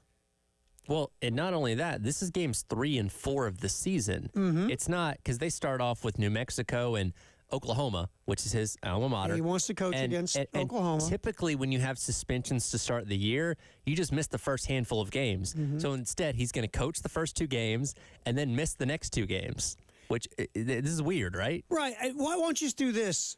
Why don't you miss the first game and then miss the Central Michigan game? Do they have to be back-to-back? I guess not. I don't know. That was my thought is like, okay, yeah, you could just miss 1 and 3. And it's also important to note, because Harbaugh, remember, he missed 6 games in their national championship year, all self-imposed because of various, and the Connor Stallions stuff was at the end of the season. But he was able to be a part of the team, practice and all that kind of stuff, game planning. He just couldn't be on the sidelines on Saturday. Since then, now pretty much the Harbaugh rule, you can't be involved in anything team-related for those 2 weeks. So Sherrone Moore is essentially taking a vacation for those 2 weeks while they're playing Central Michigan and Nebraska. You think he's going to be like Harbaugh sitting in a hotel room texting his staff? Oh, he's going to be involved to some degree, but they're making it harder than it's been in years past. Right. Well, I remember the Harbaugh thing. It's like he's not being waterboarded at Guantanamo Bay. Sure, he's eating pizza and drinking milk in his hotel room. Right, sitting in a 5-star hotel. Watching Judge Judy at halftime. I mean, come on. So, Sherrone Moore, but here's the other thing. If I'm Nebraska, I'm like, wait a minute. You lumped us in with Central Michigan? Really? We're Nebraska. Oh, you used to be Nebraska. Yeah. You're not Nebraska anymore. Yeah. How does Matt Rule feel about that? Yeah. Matt Rule, by the way, coaches look for motivation for everything. Oh, there's your bulletin board right there. Absolutely. Their head coach thinks so little of us that he picked us as a game he's going to be suspended. That's gold. There you go. Go get him, Matt Rule. Go get him. So it's Central Michigan and Nebraska. Yep. is what Sharon Moore will sit out. We talk a lot of football in the 1 o'clock hour, sponsored by Atlantic Windows and Doors. Real quick, baseball, the Palmetto Citizens Federal Credit Union Grand Slam giveaway still rolling. Gamecocks batter hits a grand slam. You can win cash. Pot goes up $25 every game. Right now, we're up to $425. Not bad. Go to 1075thegame.com to register. Firehouse Sub Text the Hour coming up next, 803-404-6100 with the halftime show. David Ayer, Tyler Head, Terry Ford till 3 on the game.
Welcome back in. It's the halftime show. Tyler Ed, Terry Ford, David Ayer along with you on your Tuesday here on the game. It is time for our Firehouse Subs text of the hour, 803-404-6100. Joey in Sumter writes in and says, as any Carolina fan, I have a soft spot for Mainieri. That said, he failed at Clemson, and our hitting has gotten worse every year since he's been here. He's not the one to run the show here, as much as I hate to say it. Yeah, look, Mainieri, there's a soft spot in a lot of Carolina baseball fans' hearts because he was here for the golden era, the championships and the trips to Omaha. And in Mainieri's introduction presser, they basically alluded to like, hey, in a couple of years, we may just hand this thing over to him, when Paul's ready to be done. Right, and Mainieri, look, I get the affection. I do. But this decision has to, whatever decisions are made, whether it's bring back Paul Mainieri, Mainieri wants to come back, Donati wants Mainieri back, you're going to move on to another coach, whatever happens, it's got to be made with your head. Sure. We all make decisions with our heart. I mean, it's human nature, right? But the one good thing about having a Jeremiah Donati come in who does not have that connection to that era of baseball here is he's not going to make a decision with his heart. He's going to make a decision with his head. Who is the best person, whether it's Paul Mainieri or someone else, or if it is Mainieri, it's who is the best person to get this baseball program back to winning the way it used to. And that's what you do. And if it would be Mainieri, it's because, Jeremiah Donati says, okay, I've looked at all the options. This is the guy. It's going to have nothing to do with, he was with Ray when the teams won big, and he's a great guy, and he's a good person, and he's a great recruiter, and he loves South Carolina. All those things are great. Sure. The great recruiter thing's important, obviously. But the bottom line is this. Who's going to get you back on the road to being the program you used to be? Yeah. That's the question. And it's all the sentimentality that you have has got to go away. It's got to be a pure, cold business decision. Who's the next person? Either it's continuing on with Paul Mainieri or someone else. Who's going to get this program right again? And that's really the decision that Jeremiah Donati's got to make. And it's really good that he's not, have an emotional tie in any way, shape, or form to make that decision. He's going to make it just from what's best. Bring in somebody from the outside that can assess everything from a neutral standpoint can be very helpful. And again, there's nothing wrong with having somebody that's tied and integrated with the program, as a head coach or whatever it may be. But like you said, that shouldn't be the end all be all. And look, sometimes it works out great. Look what Coach Chastain Woodard's doing with softball. She comes in as a former alumni and she's killing it in year number one. And again, if she wasn't an alumni, would she have gotten the job? I don't know.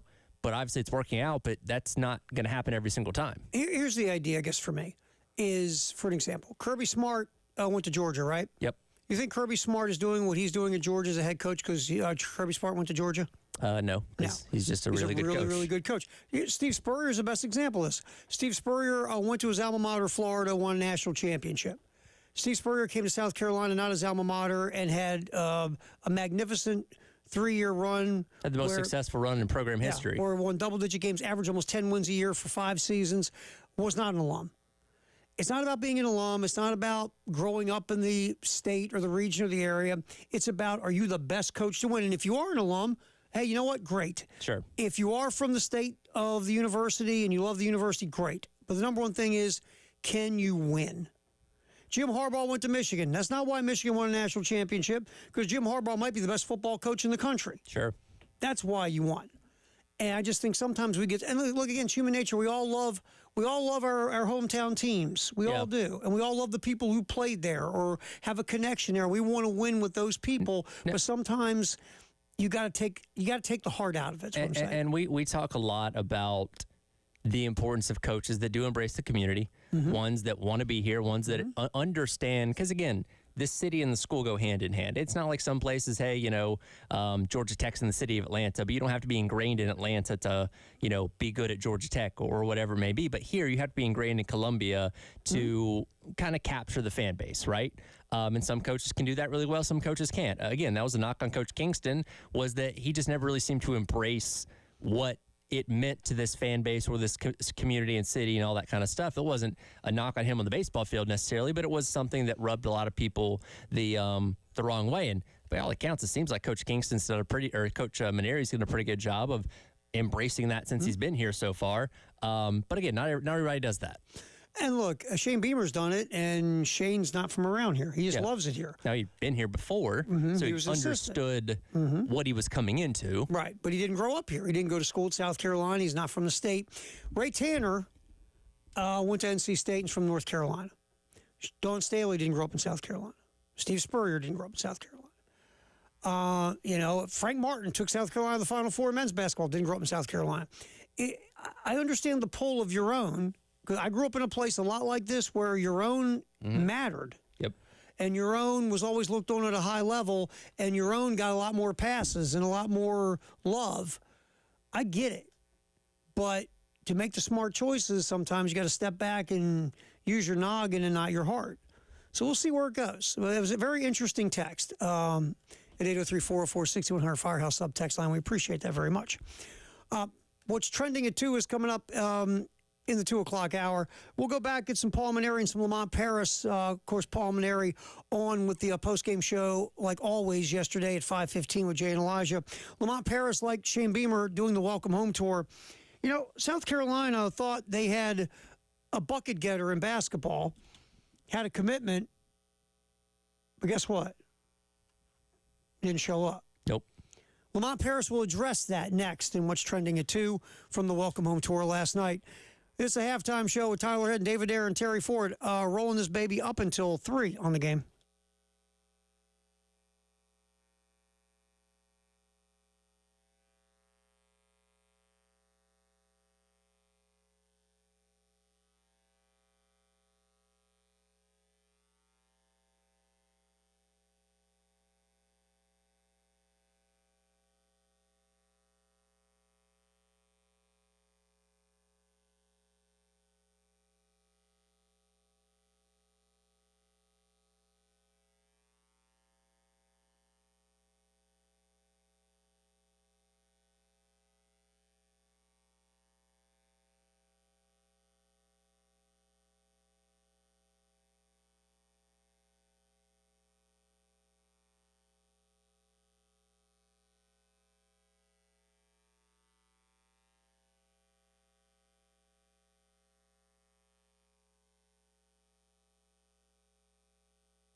You know, I think we did as well as we could. I think we did a really good job with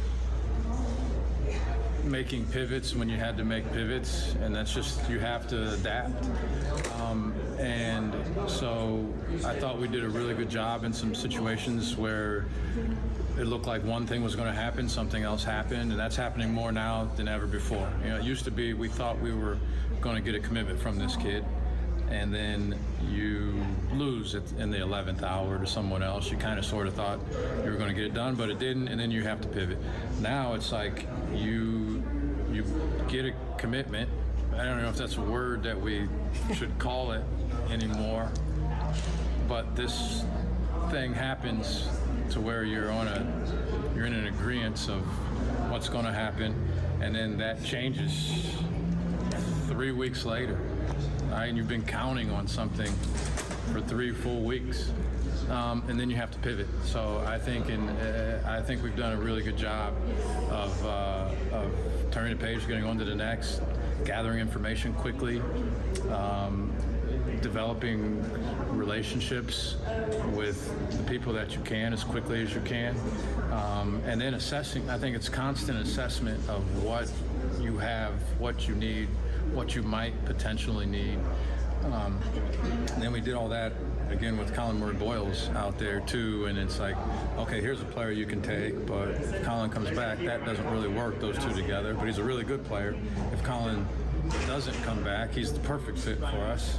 Do you roll the dice on that and hope that Colin doesn't come back? Or, but you know, at the end of the day, we also wanted to provide an environment that when and if Colin Murray-Boyles decides he wants to come back here, that we would welcome him with open arms. I'm rooting for him to get everything he wants out of this draft process, the information that he wants.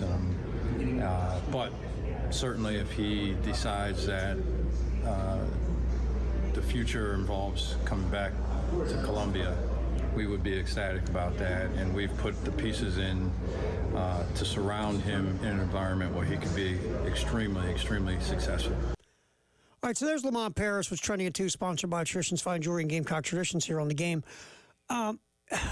There's Lamont talking about the transfer portal and dealing with putting together a team and the objectives, you know, all the things about the portal. Did he do as well?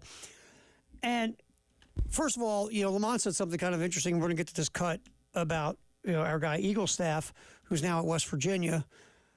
Talk about commitment. What does that word even mean anymore? And it's true. I mean, until you get, it's like anything in life, until you get the signing of on the dotted line, you got nothing. Yep. I mean, is it sad that's where we're at? But that's just life. That's business. It's in any business environment, until it's signed, it's not a deal. Now, some people will live with their handshake agreement or verbal agreement more than others. But at the end of the day, until it's signed, it's not an agreement. Yep. And we'll get to that in a minute because Lamont has a cut about the whole Eagle Staff situation. But then at the end of that riff from Lamont, he talked about Colin Murray-Boyles, and he talked about, you know, just, and I thought, see, when Lamont starts going and just starts talking and thinking in different directions, thinking out loud, I think it's always think it's interesting. Very smart guy.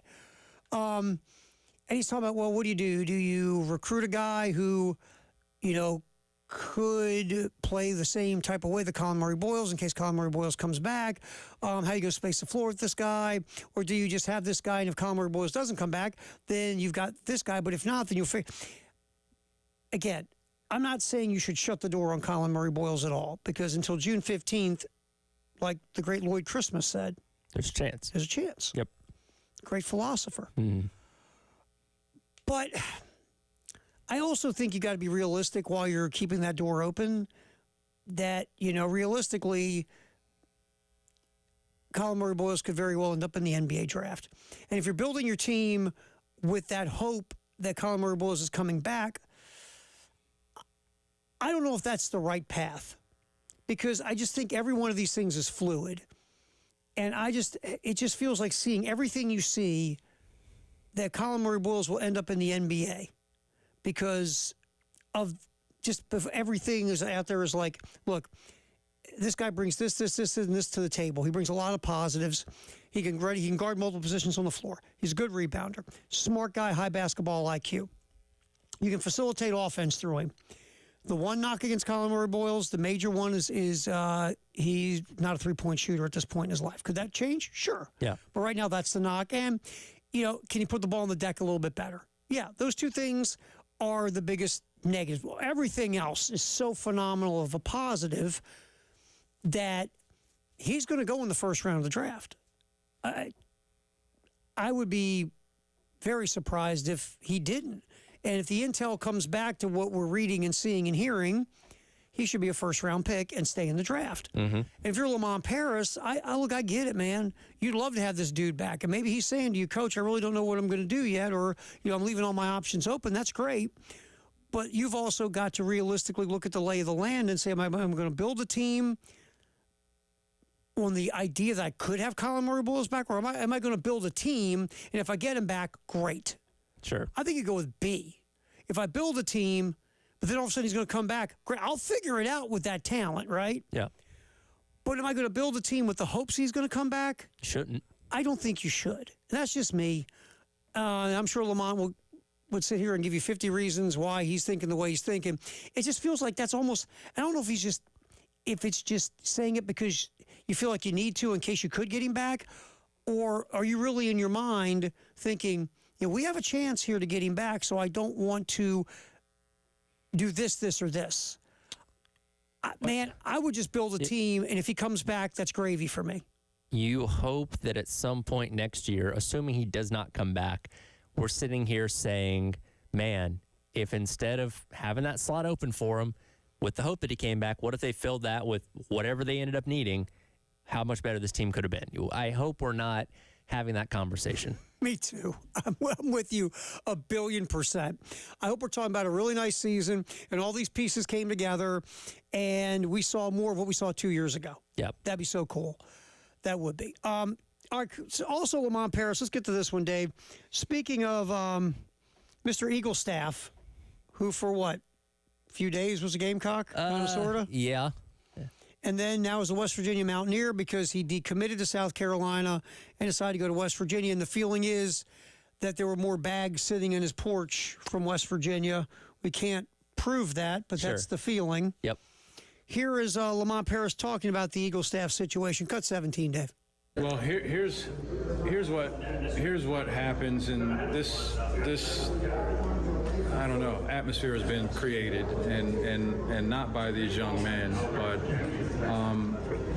you make a decision on where you want to go, and that decision used to be solely based on factors that involved your relationship with the coaching staff, your basketball opportunity, a host of other factors that didn't involve something that could be outbid, so to speak.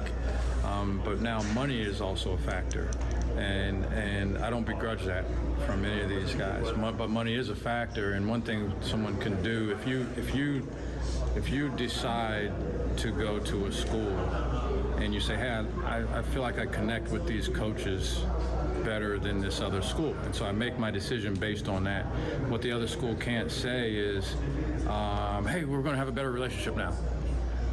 If you make your decision based on basketball opportunity, and you make a calculated decision because this school A, has a better basketball decision for me.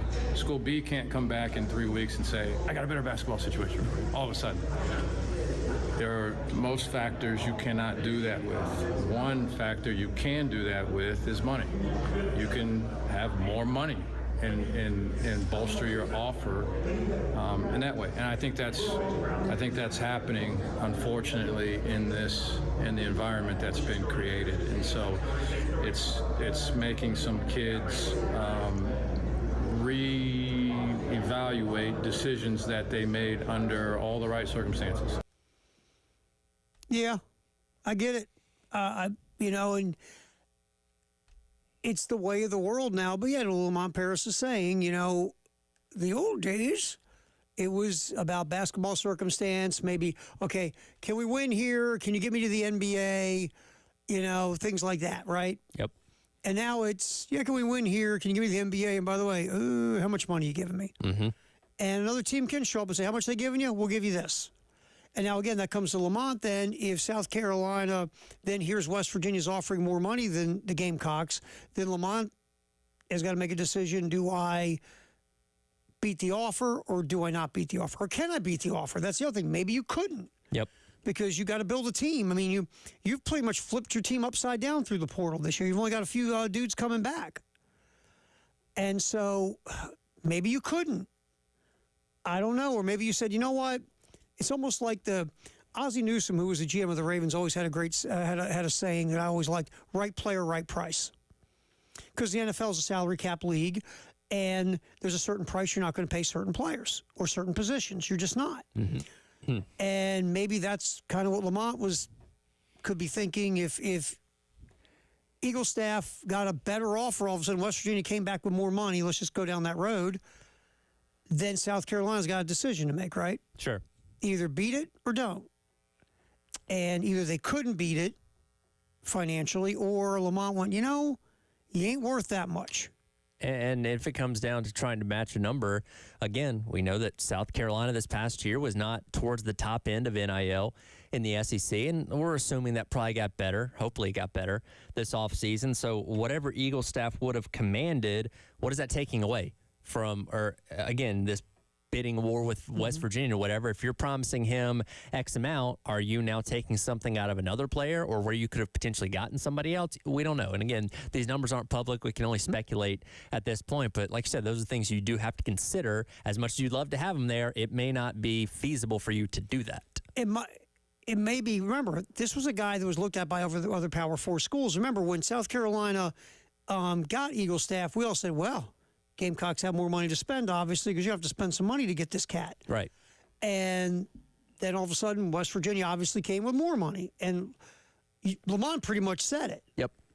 West Virginia came back with more dough. And so now you're going, all right, what's our next move? And either we can't match that, or B, I don't want to match that. So that's the world you're living in. And you look, could it be frustrating? Sure, because you got a guy and you figure, okay, we're good. We got this guy. We're hoping he can be our number one option on offense. He can lift his game to the SEC level from where he was playing, and he's a bucket getter. And that's what you're hoping. And then all of a sudden, you don't have him anymore. And is that frustrating? Absolutely. I can see that being frustrating. All right, what's trending at 2, sponsored by Traditions Fine Jewelry and Gamecock Traditions. We'll get some Paul Mainieri coming back. Obviously, South Carolina baseball coach on with Jay and Elijah on the postgame show yesterday. We'll hear Coach talking about the unexpected challenges of the season.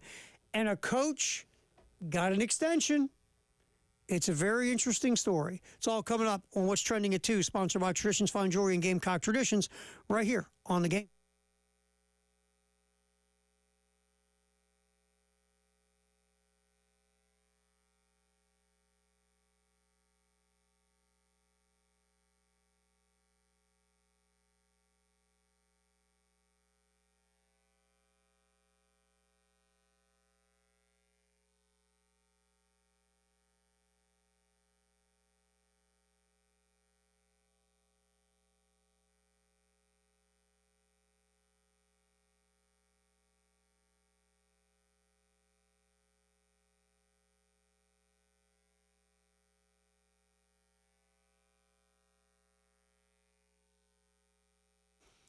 Men's Clinic of South Carolina is here to help you. If you're a guy and it just things aren't trending in the right direction, whether it's you don't sleep as good as you used to, you're not as strong at the gym when you're lifting, you don't recover from exercise like you used to, maybe you don't have any drive, life drive, sex drive, professional drive, whatever. Maybe it's not there. Maybe, and all of a sudden you can't remember where your keys are half the time anymore. It could just be low testosterone. You got to find out by calling 803-875-MENS. Set up a free consultation with the folks at the Men's Clinic. Tell them your story. If Dr. Dan and the staff think it could be low testosterone, They will then do some lab work. If it comes back low T, they will then put you on a program specifically designed for you to get you back to feeling like you again. 803-875-MENS, Men's Clinic of South Carolina. Make the call. Start feeling like you again.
What's Trending at 2, sponsored by Traditions Fine Jewelry, Gamecock Traditions.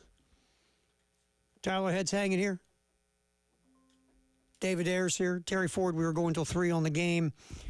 Paul Mainieri on the post-game show yesterday with Jay and Elijah, talking about a bunch of different things. Obviously, a rough weekend for the baseball program, hosting Florida, getting swept, and neither 3 of the games were really close at all.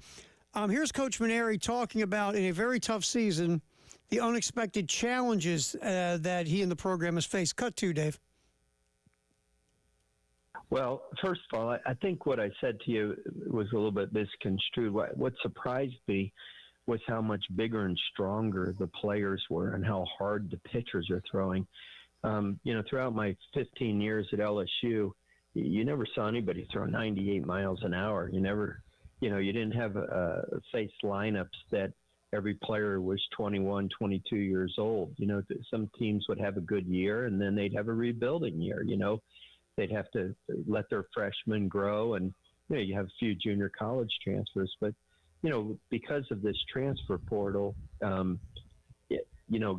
and because some people are paying a lot of money for players, the teams are just so much older and bigger and stronger, and these pitchers, for whatever reason, through the different conditioning or whatever, they just throw real, so much harder than they ever have before. And quite frankly, we just, we're behind those guys right now. What I came into the program and a lot of the players on our team we inherited, some of them we recruited, but when there's a transition, there's going to be areas of improvement that are needed. Our shortcomings have been exposed, I guess is the best way to say it. The kids are doing the very best that they can, and the coaches are working as hard as we can, but some days we just run up against some teams that just are very, very talented, and it's just very difficult to beat them. And listen, anybody that's been in this game as long as I have has had a lot of ups and downs. I mean, you're going to have moments like this where you feel like it's the end of the world because you just have a tough time beating a team. But we're trying to set the foundation, and we're going to continue to work at it, and we're recruiting like crazy, and we're going to improve. Yeah, I mean, again, Coach talking about the unexpected challenges, and part of it is, okay, he inherited, X amount of players. They did bring in some guys, but, I mean, sometimes when you inherit players, you don't inherit everybody that you would want. That's just part of this. Mm-hmm. And Paul Mainieri got to see front and center what works in the SEC. Now, if Coach is back next year, hopefully he implies what he's learned this year. And now you get pitchers who strike out more hitters, and you get batters who have more power, and things can turn out better for you. The one thing, though, that I scratch my head on, and I said this yesterday, was the players on this team that came back that regressed. Mm-hmm. I mean, you look at a Kennedy Jones, you look at, Blake Jackson hardly played. Matthew Becker really struggled. There were some players on this year's version of the South Carolina Gamecocks baseball squad that were better players last year or previously. So that's a head scratcher. What happened? Is it just different philosophies that, didn't match these players' skill set, or different philosophies that these players couldn't adapt to? But then again, the question is, if it ain't broke, don't break it with some guys. I mean, if you look at a guy like Kennedy Jones, he seemed like the shadow of the player that he was last year. I know there was some injury stuff with Jones, but still, just what happened? And with Matthew Becker, I mean, for the first couple starts of the year, Becker was money and then fell apart. Sure. Why? And then why couldn't you get him back to any semblance of what he was last year? Forget what he was in the beginning of the year. How about just getting back to what he was last year? Right. So again, there's a lot of questions here, and when you struggle this bad, everybody gets blamed. Nobody's free. Everybody gets blamed. And I think there are some questions obviously there's questions who coaches next year. There's questions if you keep the same coach in place, what have you learned and what are you going to change, and how are you going to evolve in today's baseball? Well, and it's not just coaches, but the talent on your team as well. Nobody's immune from being looked at and saying, is this what we need to be successful next year? Now, again, you're going to lose Ethan Petrie. You're likely going to lose Nathan Hall, two of your two best hitters who, again, are banged up as of right now, and we may never see Petrie again, especially now that South Carolina is really out of contention for, the postseason. But you have to evaluate every single person on this team. Say, okay, if this guy's able to come back, does he make our team better? Does he give us an opportunity to win? Or do we go out in the portal and address this area of need? Now, you've got young guys like Scobie and Braylon that are very excited about for what they've given you. Hollins as well in their first year here at South Carolina. You kind of assume you're going to build around them, but everywhere else, it feels like it's very much wide open of, okay, what can you go out and get in the portal, and how can you make this team better in the offseason? Yeah, and I think I took this a step further from where you went. I said, if Paul Mainieri comes back next year, you need to do what Shane did 2 years ago. I am going to look at every aspect of this program, starting with me.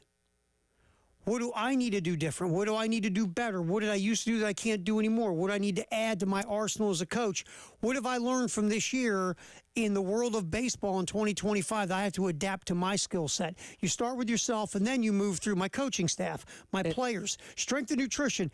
The ball boy. You go through everything, Tyler. And the question to start off with is how willing is Mainieri to change it up? But again, he's been doing this for 40 years. And there's probably some things that he's been doing the entirety of those 40 years in terms of philosophy. We talk about, his thoughts on walks and stuff like that. Would it be in the best interest of his team to change that philosophy? And if so, can he do that? Because, again, it's easy to say, well, think about it this way. That doesn't mean he's going to do it. And especially having been around for as long as he has, sometimes you stay stuck in your ways. So, again, is he willing to say, you know what, I'm willing to go back to the drawing board and reassess everything in the way that I think about baseball, because clearly what I didn't work this year. I don't know if he's going to be able to do that or not, but it certainly would be a good idea to at least assess that.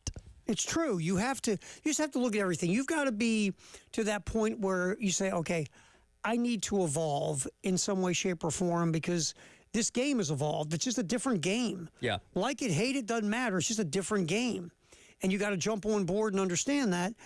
And if Coach Mainieri wants to do that, great. I mean, that might be part of the conversation with Jeremiah Donati at the end of the year. Donati might say, look, Paul, what'd you learn? Okay, I learned I need pitchers who strike out hitters. I need batters who hit home runs. Okay, what else? Okay, we've talked about other things. Yourself, what do you think about evolving and what do you have to do now to, get yourself up to speed yourself as a coach in 2025? And you want to hear that answer. And that might be an answer that goes a long way in trying to figure out what you're going to do moving forward as a baseball program. And and maybe Mainieri might go, I don't think I'm okay. And if we're going to agree to disagree, maybe I just, maybe I need to say see you bye. Sure.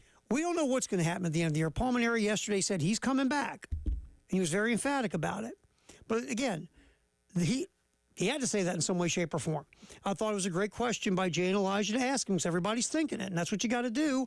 You don't have to ask it mean. You just find a way to ask the question of, so you ready to do this again next year? Where are you at? Yeah. And Coach Mainieri said he's coming back. Now, Jordan Kay in the state newspaper said that no decisions on the future of the baseball program will be made until at the end of the year. Okay, so at the end of the year, everybody's going to huddle up and figure this thing out. And we'll see in what direction it goes. There are fans who do say, hey, man, it's 1 year. You give the guy a chance to go into year two. You can't make judgments on year one. He hadn't coached in 3 years. You give him another year to see where it's at, and then you make a decision. There are people who say, man, you just can't, you can't, you got to know. You can't do that again because of where this was awful. And for those on that extreme, because the program's never been this bad. They joined the SEC over 30 years ago. They've had one sub-double-digit conference winning season. That was Kingston's second year in 2019. They won 8 games in conference that year. I don't even know if this team's going to get to that mark. So you could be looking at the worst SEC record in program history. So that's where, you sit and say, well, never happened. So we just got to start over now. Yeah. And I get that reaction. But that's where, if you're Jeremiah Donati, again, you've been right there all year. Yep. You got to assess, is Paul Mainieri the right guy? And he had his year to get caught up to speed. You give him a mulligan for it, and he tells you all the things that you want to hear, and you go, okay, let's go do. You look at this and say, it's the worst year this school's ever had. For this reason, I think we just need to. But again, if you're going to do that, you got to go find about at least $14 million. Yeah. Because it's not only paying off Paul Mainieri and his staff, but also paying for a new coaching staff, which ain't going to be cheap. No, not at all. And in the world of possible rev shares and all these other things that are coming. Yeah, we know money's tighter than it's been. Yeah, so you got to this all comes into play. It's not just simple as go get another coach.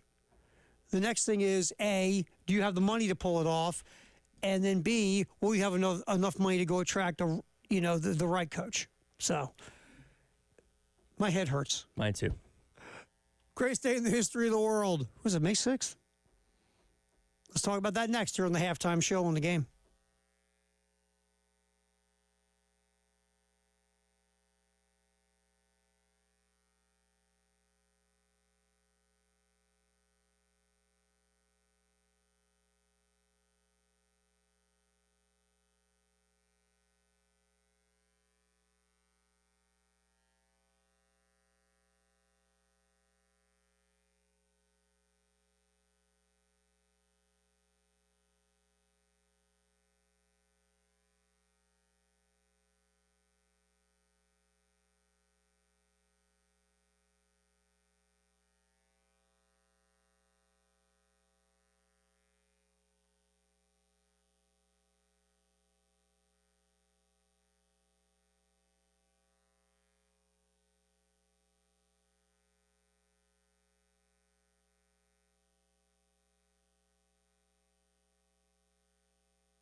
Halftime show rolling. Greatest day in the history of the world, May 6th. Before we get to that, though, real quick, obviously, we've been doing this Upper Deck Golf promotion. You can go to our Facebook page, and you put up a picture of yourself inside Williams-Brice, and you could be playing golf inside Williams-Brice. I believe the contest stops today at 5. Yes, and I believe Jay and Elijah are they announcing it, or are we notifying people? We are notifying. Okay, no announcement, but we'll everything notify you today. So, yes, last 2.5 hours to get your picture. 2.5 hours to get your picture in, and if you are notified, you'll be playing golf inside Williams-Brice, which is a picture of you at a game at Williams-Brice Stadium. And so get that to our Facebook page, 107.5 The Game's Facebook page. All right, greatest day in the history of the world. We like to go old school. This is pretty wild. Well, this day in 1917, Bob Groom of the St. Louis Browns threw a no-hitter. You're like, who cares? Well, the day before, his teammate Ernie Cobb threw a no-hitter. Back-to-back days. One was in a doubleheader. That was the second game of the doubleheader. So Bob Groom threw a no-hitter on this day in 1917.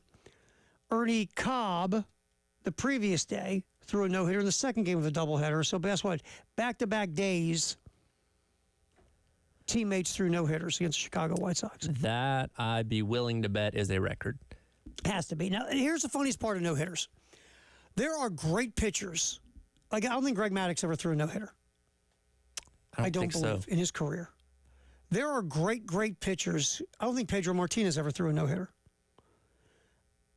And then there are pitchers like Bud Smith. You're saying who? Bud Smith threw a no-hitter for the St. Louis Cardinals. Sure. Bud Smith might have won 3 games in his career.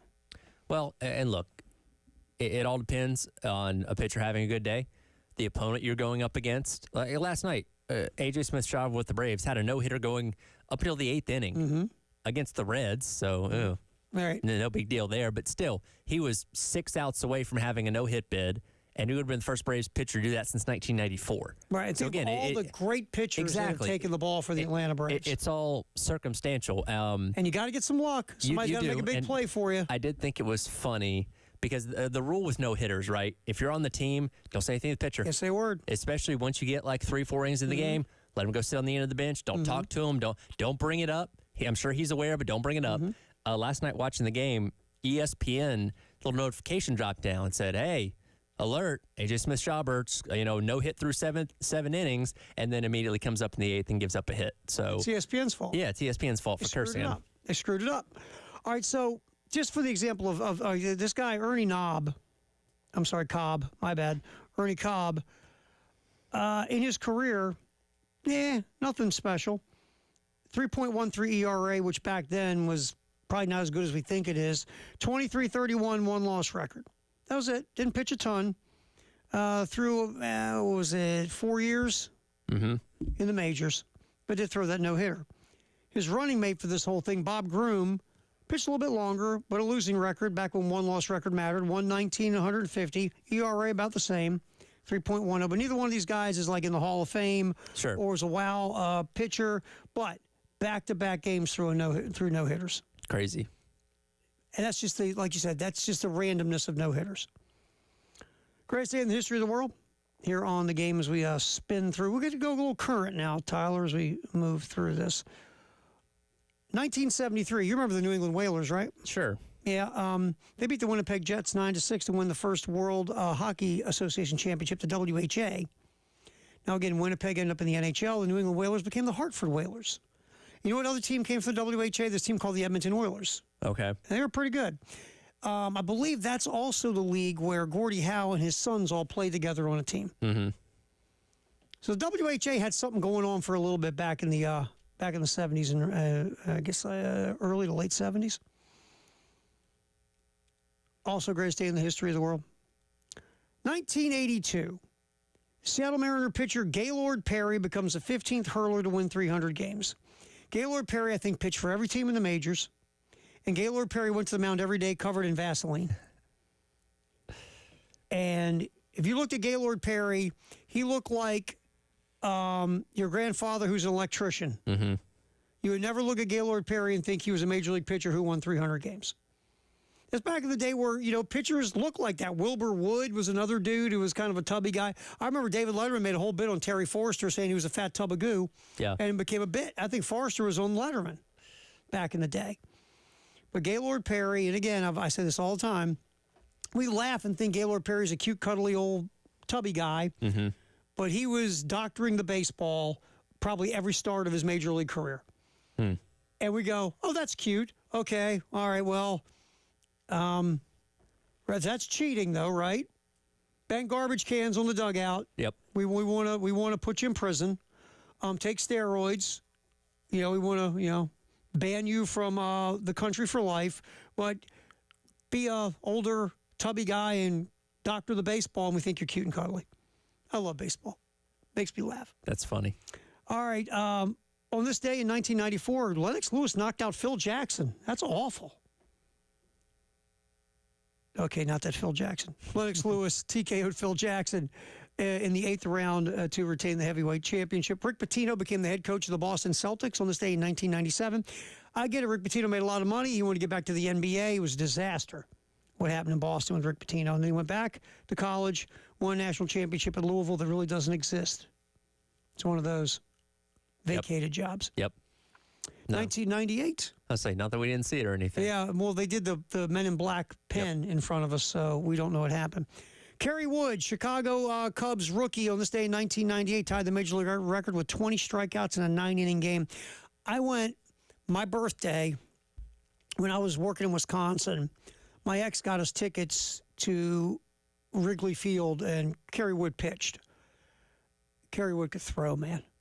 Kerry Wood could absolutely throw. It's a shame that injuries, sure, like Mark Pryor's running mate in Chicago, injuries ruined their careers because those guys were top of the rotation aces. And I'm gonna tell you what, that was Wrigley Field was great. Wrigleyville's phenomenal, and I think I told you the story of the standing room only. Yes. Which is fantastic. Tape. It's just tape around Wrigley Field through the walking area. And there's that one guy that enforces it with his life. That old guy, he had his little Billy. Get back. Get back. Because if you stepped over the tape, you were now not in the standing room only anymore. That is his jurisdiction. He says an oath every day when he gets to the stadium, and he's going to protect it with his life. My man was intense for 9 innings. Get back. Get back. It was sort of like when you watch the circus when you're younger and the guy had a chair when he's trying to do the lion tamer thing. Yeah. And he had a chair and a whip. Get back, you punk. Get back there behind that standing room only tape. Now, did anybody try and egg him on by Oh, God, yeah. Hey. Everybody screwed look, with that guy. I'm standing outside the line. Look, foot over the tape. Foot over the tape. Look at that. I'm not in standing room only anymore. Yeah, everybody messed with this. Until he whips out a taser and, you're on the ground. My man wasn't playing. No. He wasn't playing. Well, racing for you, bud. Sure. 2001, a 20-year-old becomes the youngest winner in major open-wheel racing when he holds off Kenny Brack to capture the CART Lehigh Valley Grand Prix. The 2001. Scott Dixon. Look at you. His only career Champ Car win. That was during the split between Champ Car and IndyCar. Mm-hmm. He's gone on to win 57 IndyCar races and 6 titles. You are the Rain Man of racing. I'm telling you, man, it's impressive. It's almost like ridiculous how you know that stuff when it comes to racing. Oh, my IndyCar knowledge isn't as good as my NASCAR knowledge. Your NASCAR's scary. Yeah. All right, this day in 2019, Pablo Sandoval, Kung Fu Panda, becomes the second major league player since 1900 to throw a scoreless inning, hit a home run, and steal a base in the same game. He joined Christy Mathewson, who did it back in 1905. And speaking of way back in the day, this stat coming from our statistician, David Ayer. Okay. In 1899, South Carolina was 1-8. And is that league or overall one-loss record, Dave? Overall. So they did have a worst year outside the SEC. 1-8 in 1899. Dave was a freshman in college. Well, I put it in perspective of the SEC. Dave's giving you big picture. Okay, that was your freshman year, 1899, right, Dave's freshman year, South Carolina went 1-8. And in 1895, they were 0-1. They were winless that year, Tyler. Okay, well, at least you're doing better than that. So, glass half full from David Ayer. Greatest day in the history of the world. Firehouse Sub Text the hour next, 803-404-6100. And we'll do our handoff, sponsored by Little Pigs on Alpine with our buddy Jay Phillips of the postgame show next here on the Halftime Show on the Game.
Halftime show, get our Firehouse Sub text the hour in at 803-404-6100, and then we'll do our handoff to Jay. Jay. It's not raining, is it? Well, it's a lot of sun. You know what? Somebody probably spilt some water in front of his driveway, and he realized, oh, these conditions are too adverse. I can't drive in this. Driving in sunny conditions like this would make you late. I know. It's got to be difficult to maneuver the roadways of for the Columbia, South Carolina. The 10-second drive. I was say that, to get over here. That minute. Oh, look who's here. Hey, there he is. Hey, there he is. He showed up. We weren't talking about you, no, I promise. Not at all. I believe you. Do you? We don't know what's on. Is that on, Dave? Is he good?